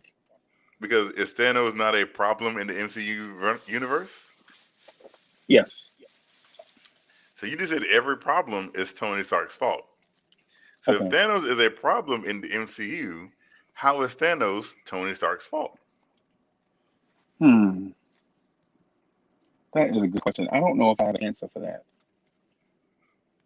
So that would mean that Tony Stark is not the reason for every single problem. Okay. Okay. So I think I will give you a W for this one, and I will take the L for this one, because Tony Stark may not be 100% behind every problem in the MCU, which I said, Mm-hmm. but I do believe he is 99% behind all the problems. And there's a difference between 100% and 99%. So I'll Thanos give is you. I'll give. only 1% of all the problems. I mean, I'm not sure. I don't know. All I know is at an airport in Germany, Tony Stark built an army to fight against a dude named Captain America. What? Tony Stark assembled an army to fight against a dude named Captain America. What are we doing? Why are we even arguing this? The dude legit, Tony Stark, assembled an army to fight against a dude named Captain America. He Is that true or false? That is very true. no. That's like saying I got some friends together to play some pickup basketball. That's what that was for. No, that was not. That is some friends having a disagreement. No, because Captain America and Tony Stark were not friends. They were friends. They are No, friends. You no. don't think Tony Stark and Steve Rogers are legit friends? Tony Stark said, so the Hulk said, "Hey, why don't you just call him then?" And Tony Stark said, "No, man, we kind of like are not on speaking terms. We kind of broke up, right?" That lets you know right then that the friendship that they may have had ended, right? So what are we even talking about? So I just want to run into this. There was a point in time that you agree that Tony Stark and Steve Rogers were friends. Work together. Work together. Yeah. Not even friends, they just work colleagues. Right. Yep. And then something happened, and then they were no longer work colleagues. Right. Right. You know what that one thing that happened while they weren't working together? You want to know why? I'm sure you'll tell me. Because Tony Stark assembled an army to beat up a dude named Captain America. How do you assemble an army and you recruited a kid? You went and got a kid because you knew you couldn't beat him. You went and got a kid. Dude, you legit went out and got a kid. Dude was doing his homework. You snatched him out of his bedroom. You know what I'm saying? You snatched him out of his bedroom to bring him to fight against a grown man. I mean, come on. Like you want into that in? Yeah. I mean, dude, come on. I mean, how are you conveniently leaving out all this stuff? So here's the thing: did this Captain America have his own army, or did he fight this army by himself? No, Captain America and his friends were on the run. They were on the run. Yes, so I don't remember. No, hold on. So the Scarlet Witch was in the house chilling. She was actually at Tony Stark's house. She wasn't on the run. So Captain America went and go got a chick that was just chilling at Tony Stark's house, and was like, "Look, I think some stuff's about to go down, and I need you to come with me. I know you got living up in here in Tony Stark's house. You got all the channels, and right. you know this is a nice house." He wasn't on the run. Hawkeye wasn't on the run. Didn't he go and recruit a guy who was a father out on parole? Didn't Captain America do that? No. So let me do this one at a time. So first of all, the Scarlet Witch was not at Tony Stark's house by her own will. Right? What? She was a captive there, and she was being held there by Tony Stark's robot AI Vision. What? He legit had her there and then left the security guard. One, I don't think that you can classify Vision as Tony Stark's robot. Okay. Who created Vision? Bruce Banner. and an Asian scientist. Technically, an Asian scientist created the body, and Bruce Banner created Vision with the help Right. of Thor. Right. Thor also played a part in it also. Right. Yep. Right. Tony Stark was there in the making of Vision, Right. but it was Bruce Banner who actually created Vision. Yeah. Right. Okay. So I don't think that's fair to say that that's his robot. I think Vision was his own entity and could do whatever he wanted to do. Right. So Vision was a combination of what? Vision was a combination of A combination of many things. right, Many Inc- things. including Jarvis. Yes. Oh, but you conveniently left that out again. All the facts that lead back to Tony Stark's. Tony Stark, you conveniently leave out. I get it now. It's like a game. I get Jarvis it. was a AI that was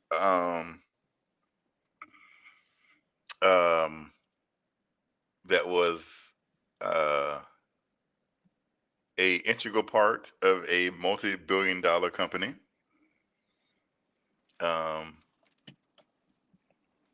So yeah. So you conveniently leave out some of these facts. I get it. This is a dope game. I get I'm it. definitely not leaving out any facts. You left out Jarvis. Did you not? I did not purposely leave out Jarvis. I just did. Okay. So here's the thing. So Wanda decided that she was a danger to society. She had murdered a couple people and was like, I need to go somewhere where it's safe for me to be until I can kind of hone my powers. So Tony said, listen, you can go chill at my lake house. It's very nice this time of year. I'll even keep you company and you can have Vision. He's not doing anything right now. Y'all can get together, fall in love. Because I think that's what Stark said. he is a matchmaker. Because did Vision and Wanda not fall in love? Right. So let's add Cupid into the category of positives for Tony Stark. Okay. He is a matchmaker. Okay. I get it. So instead of putting together a 16-year-old Spider-Man and a 17-year-old Scarlet Witch, Tony Stark put a 17-year-old Scarlet Witch with an android and artificial intelligence. I'm pretty sure she was older than 17. No, Scarlet Witch is 17. She's not old. She's a high school girl. Scarlet Witch is 17. Spider-Man is 16, just turned 16 in that timeline. Well, theoretically, she's probably older. The movies do age, so she's probably like in her early 20s now. Well, whatever. At that time, she was a little girl. Her brother is 18. The dude that died, Quicksilver, was 18. Wouldn't that make her 18 since they're twins born at the same time? Were they twins born at the same time? Yeah, they were. No, they're not. Remember, he was like, I'm 10 minutes older than you are. Oh, yeah, that means Quicksilver is 17 then. Okay. Well, he could be 18. Why is he 17? She could be 18 too. No. Why was he 18 all of a sudden and she was 17? No, she is not. No, they're 17 then. They're young. They are young. They're probably like legal age. Well, however you call it. But when the Scarlet Witch wanted to leave Tony Stark's place, what happened? She was abducted by Captain America's team. No, don't even try it. Don't even do when she Vision was like, no, Master Stark told me not to allow you to leave. Wow, Master Stark? Yes, that's what he said. He didn't say Master Stark. Yes. He was like, yo, he told me to tell you can't leave. I'm pretty sure he was like, listen, I really care about you. No, that's not what they did. That wasn't even, you didn't even know that until they escaped away to each other way down the road. Let's not act like the thing about Tony Stark is everything bad, or 99% of this bad stuff that happens in the MCU is Tony Stark's fault. Period. So how is the Winter Soldier killing Tony Stark's parents Tony Stark's fault? What? Did the Winter Soldier Bucky. kill Yeah. Tony Stark's parents? Yeah, he did. And how is that Tony Stark's fault? I'm not for sure. I think that's in that 1% of stuff. That seems that 1% of stuff is kind of growing to maybe like 2%. Well, kind of. There's 2% then. Mm-hmm. Most of the other stuff, and Rhodey getting hurt and being disabled. Whose fault is How? that? Visions? Yeah. Who created Vision? Right. Okay. All right. Bruce Banner? Oh, come on, man. You act like Tony Stark that does nothing wrong. All the bad roads lead back to Tony Stark. Wow. So the guy who wanted to steal vibranium from Wakanda, that's Tony Stark's fault too. I think it might be so. What? What? Please explain. You're talking about the villain. You're talking about the villain from Black Panther. Yes. Oh, He was just a pirate on his own thing. No. I saw a YouTube video about the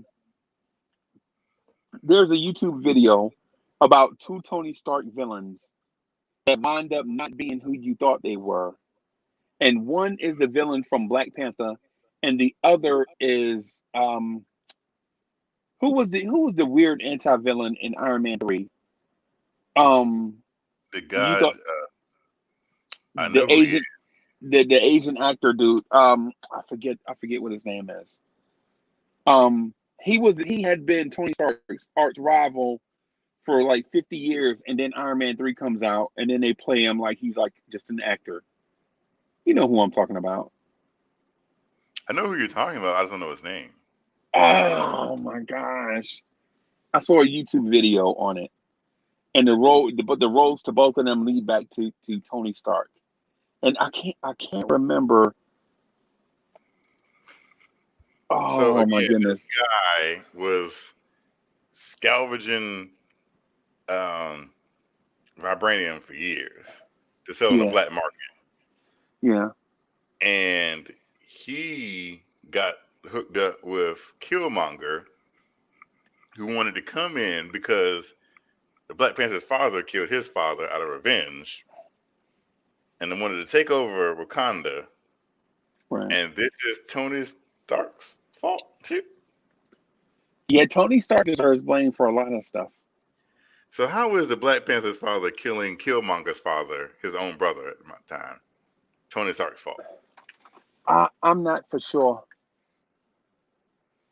I'm not for sure.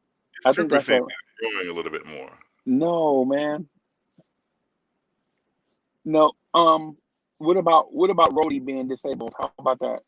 We just went through That has nothing to do with Tony Stark. I could pull up 100 different things that's not Tony Stark's fault. Oh, that sounds like hyperbole to me. So Scott Lang getting stuck in the quantum realm, that's Tony Stark's fault too. Yes. You know how? And ask me how.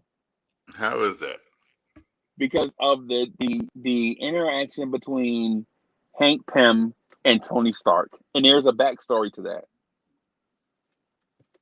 There's a backstory between Hank Pym and Tony Stark. And when you ask me that just now, it makes me think that you're not really up on the MCU like I thought. I feel like I'm talking to an 8th grader in terms of the Please in terms tell of me Marvel. the backstory of Hank Pym and Tony Stark, Because I know there's a backstory between Hank Pym and Howard Stark. Howard Stark. I Now want to know that how it goes, is between. but that was back in the 70s. That was back in the 70s. Now back in the 60s and 70s. That has nothing to do with Tony Stark in the 90s, Mm-hmm. right? I think I'm just gonna ask you to do some research. I need. I mean, because you're wanting to blame everything on Tony, and I understand that you just probably don't like Tony, but I think that. Oh wow, fans, Lawrence Tears fans, can we agree that Uncle Freezy just? I think he hates Iron Man as much as he hates Elfrid Payton. Why? I don't know. Couldn't tell you. But he does. Um, Tony Stark gave the ultimate sacrifice of his life to save half the existence of the world. Of not even the world, of the entire universe. And we're gonna sit here and say everything that's bad leads to Tony Stark. You know, he had a disagreement with his friend, Steve Rogers. And you know, friends have disagreements all the time, right? Look at the Beatles. Paul McCartney and John Lennon had a disagreement. He stopped making music. But if you ask Paul McCartney right now, he's like, I miss my friend. His friend.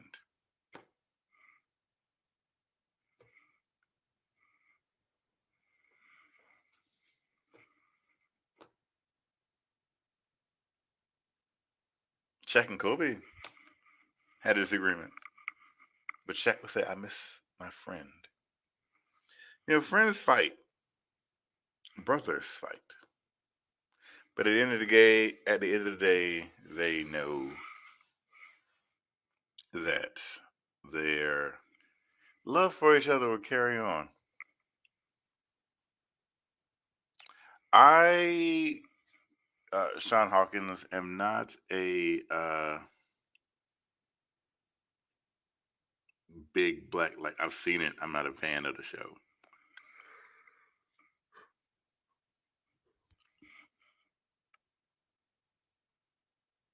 Austin Lee says don't have they do Yeah, technically have a time machine. So yes, they do have a time machine. my bad. My iPhone overheated. I had it sitting on top of a heater, man. That was crazy. That was Tony Stark fault too.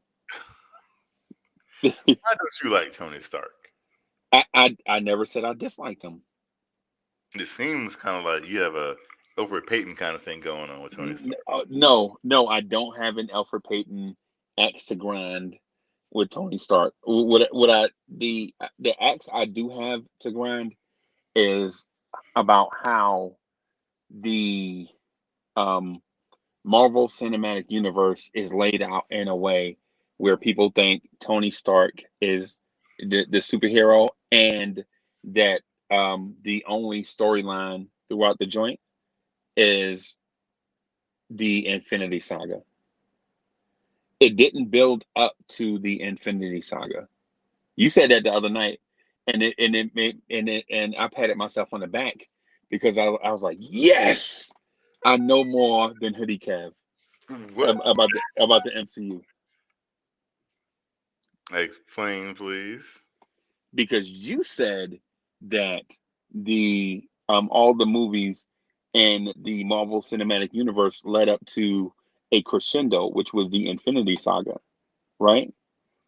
But there are two other storylines that were in play leading up to Infinity War. So what happened is Marvel Comics used three storylines to lead up to one storyline, and how they did it in a very masterful, excellent, brilliant way is they lined up three storylines from the comics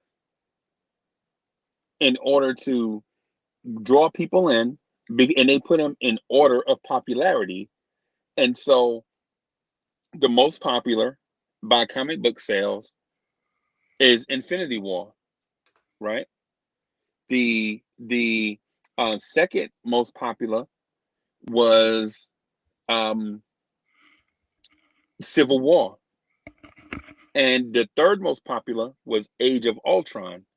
They were all individual stories in the comic books, right? Mm-hmm. Civil War, Age of Ultron, and Infinity War, right? Mm-hmm. But you led us to believe that there was only one storyline and all the movies were made to reach a crescendo at Infinity War. I believe. Well, no, that's misrepresentation of Mm, what I said. okay, If you take the MCU movies, they obviously tell a story that is leading to a destination. right. Along that destination, you have pit stops and detours and rest stops and everything else. Like if you take a cross country trip, then you're going to have pit stops, detours, and things like that happen. And that is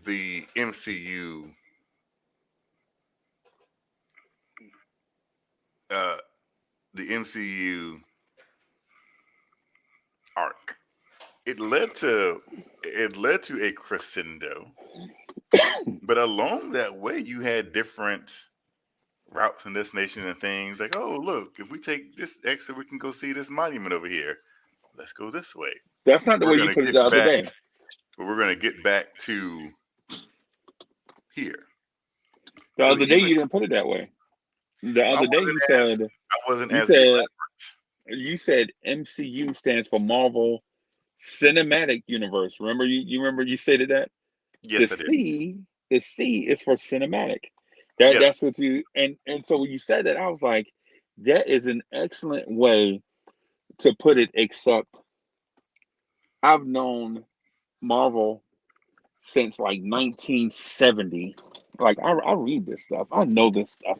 mm-hmm, mm-hmm. Like I know who Black Panther is.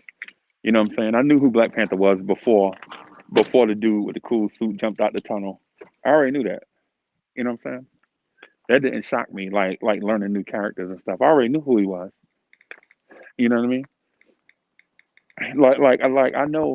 I know that Black Panther's arch rival is um is not Bucky. I know his arch rival is Namor. And the reason why they kept referencing him in the Black Panther movie was so that they could start the storyline of Black Panther versus Namor. But those that don't know that, when they say that stuff, they don't get it. Like in Endgame, like in Endgame, when when the girl from the Black Panther movie referenced a rumbling under the ocean, I knew who she was referencing, right? But most people that don't know MCU, kind of like Hoodie Calf, they don't get that reference. I'm pretty sure I'd understand it. Okay, all right, okay, all right. But like I said, there is when I have an issue because here's the thing. Like I said, you say they took things and uh, the goal is, like I said, you have a saga, and I think that's like case in point. I had to branch off. Star Wars So I don't know Star Wars. I don't know Star Wars at No, all. no, no. I'm trying to. Star Wars is a saga.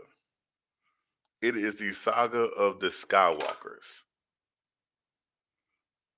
All 9 movies have been about the Skywalkers. So that's why that's a one continuous saga, because it's always involved this family of Skywalkers. But that saga is complete because technically there are no more Skywalkers. Technically. No, it's not even technically. There's no more Skywalkers. So that saga is complete. There's nothing else to tell because the family is gone. With this, the saga of the Infinity Stones intertwined throughout the sagas of Age of Ultron, which involved an Infinity Stone, and Civil War, which didn't. It was its own separate entity that was involved within the saga. That's why this saga is complete. They'll still make other movies and they'll still kind of, I think where they're going to go now is you'll see like with the TV shows like WandaVision that just kind of wrapped up. And with the new spin-off show that they're about to do, Falcon and the Winter Soldier. They're gonna do. Of course, they're still gonna have another Ant-Man and the Wasp movie, another Black Panther movie, another Doctor Strange movie. Um, I'm kind of looking forward to the Asgardians of the Galaxy. That kind of spin-off with Thor and the Guardians of the Galaxy. Right, right. So they'll do different things moving forward that won't technically be under the umbrella, excuse me, of the Avengers. So it's all about just seeing what happens because, with Tony Stark giving his life for the greater good and the advanced age of Captain America, this saga is pretty much complete.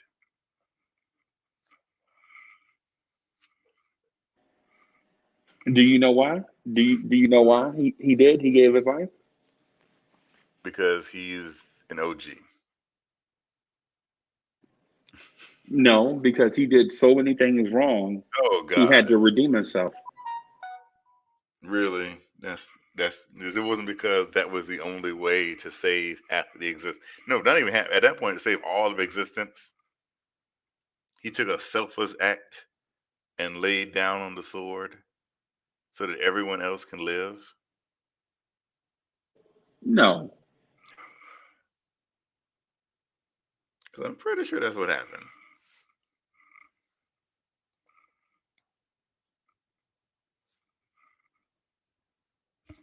I'm pretty sure that's not what happened.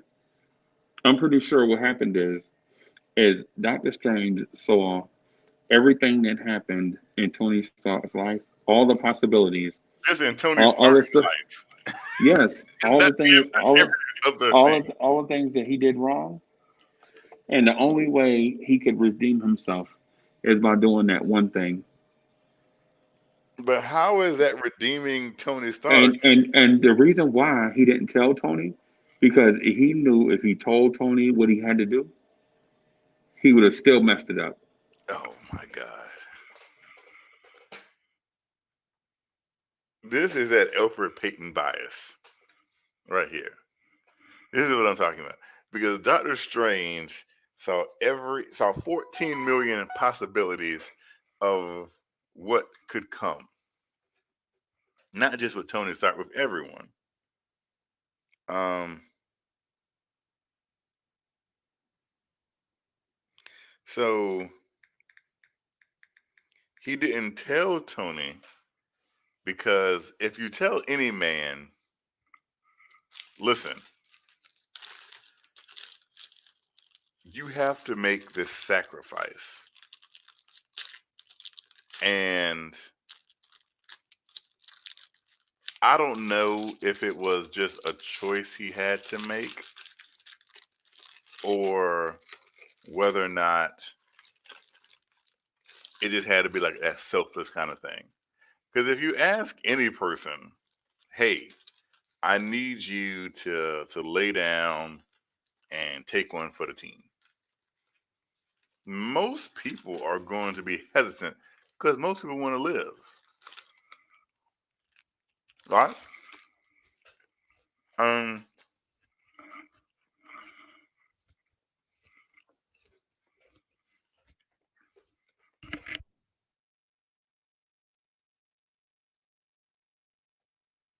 there's a reason it wasn't Captain America or someone else. It had to be Tony. It had to be someone selfless enough to make the sacrifice for everyone else. Selfless. No, that was not a selfless act. It was redemption.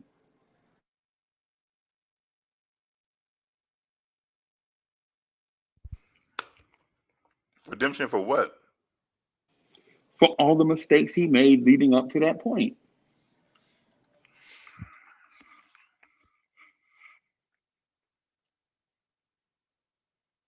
I think some of the mistakes that you claim that he's making, he really wasn't. Hey man, I gotta run. I gotta run. I gotta do something outside. And You gonna hang out for a little bit or the reason is because it's already like 3:40. okay. All right. Well, hey, I'll end it right here, man. And then tomorrow night we'll definitely have something to talk about, man. This Brooklyn Nets thing. Should be in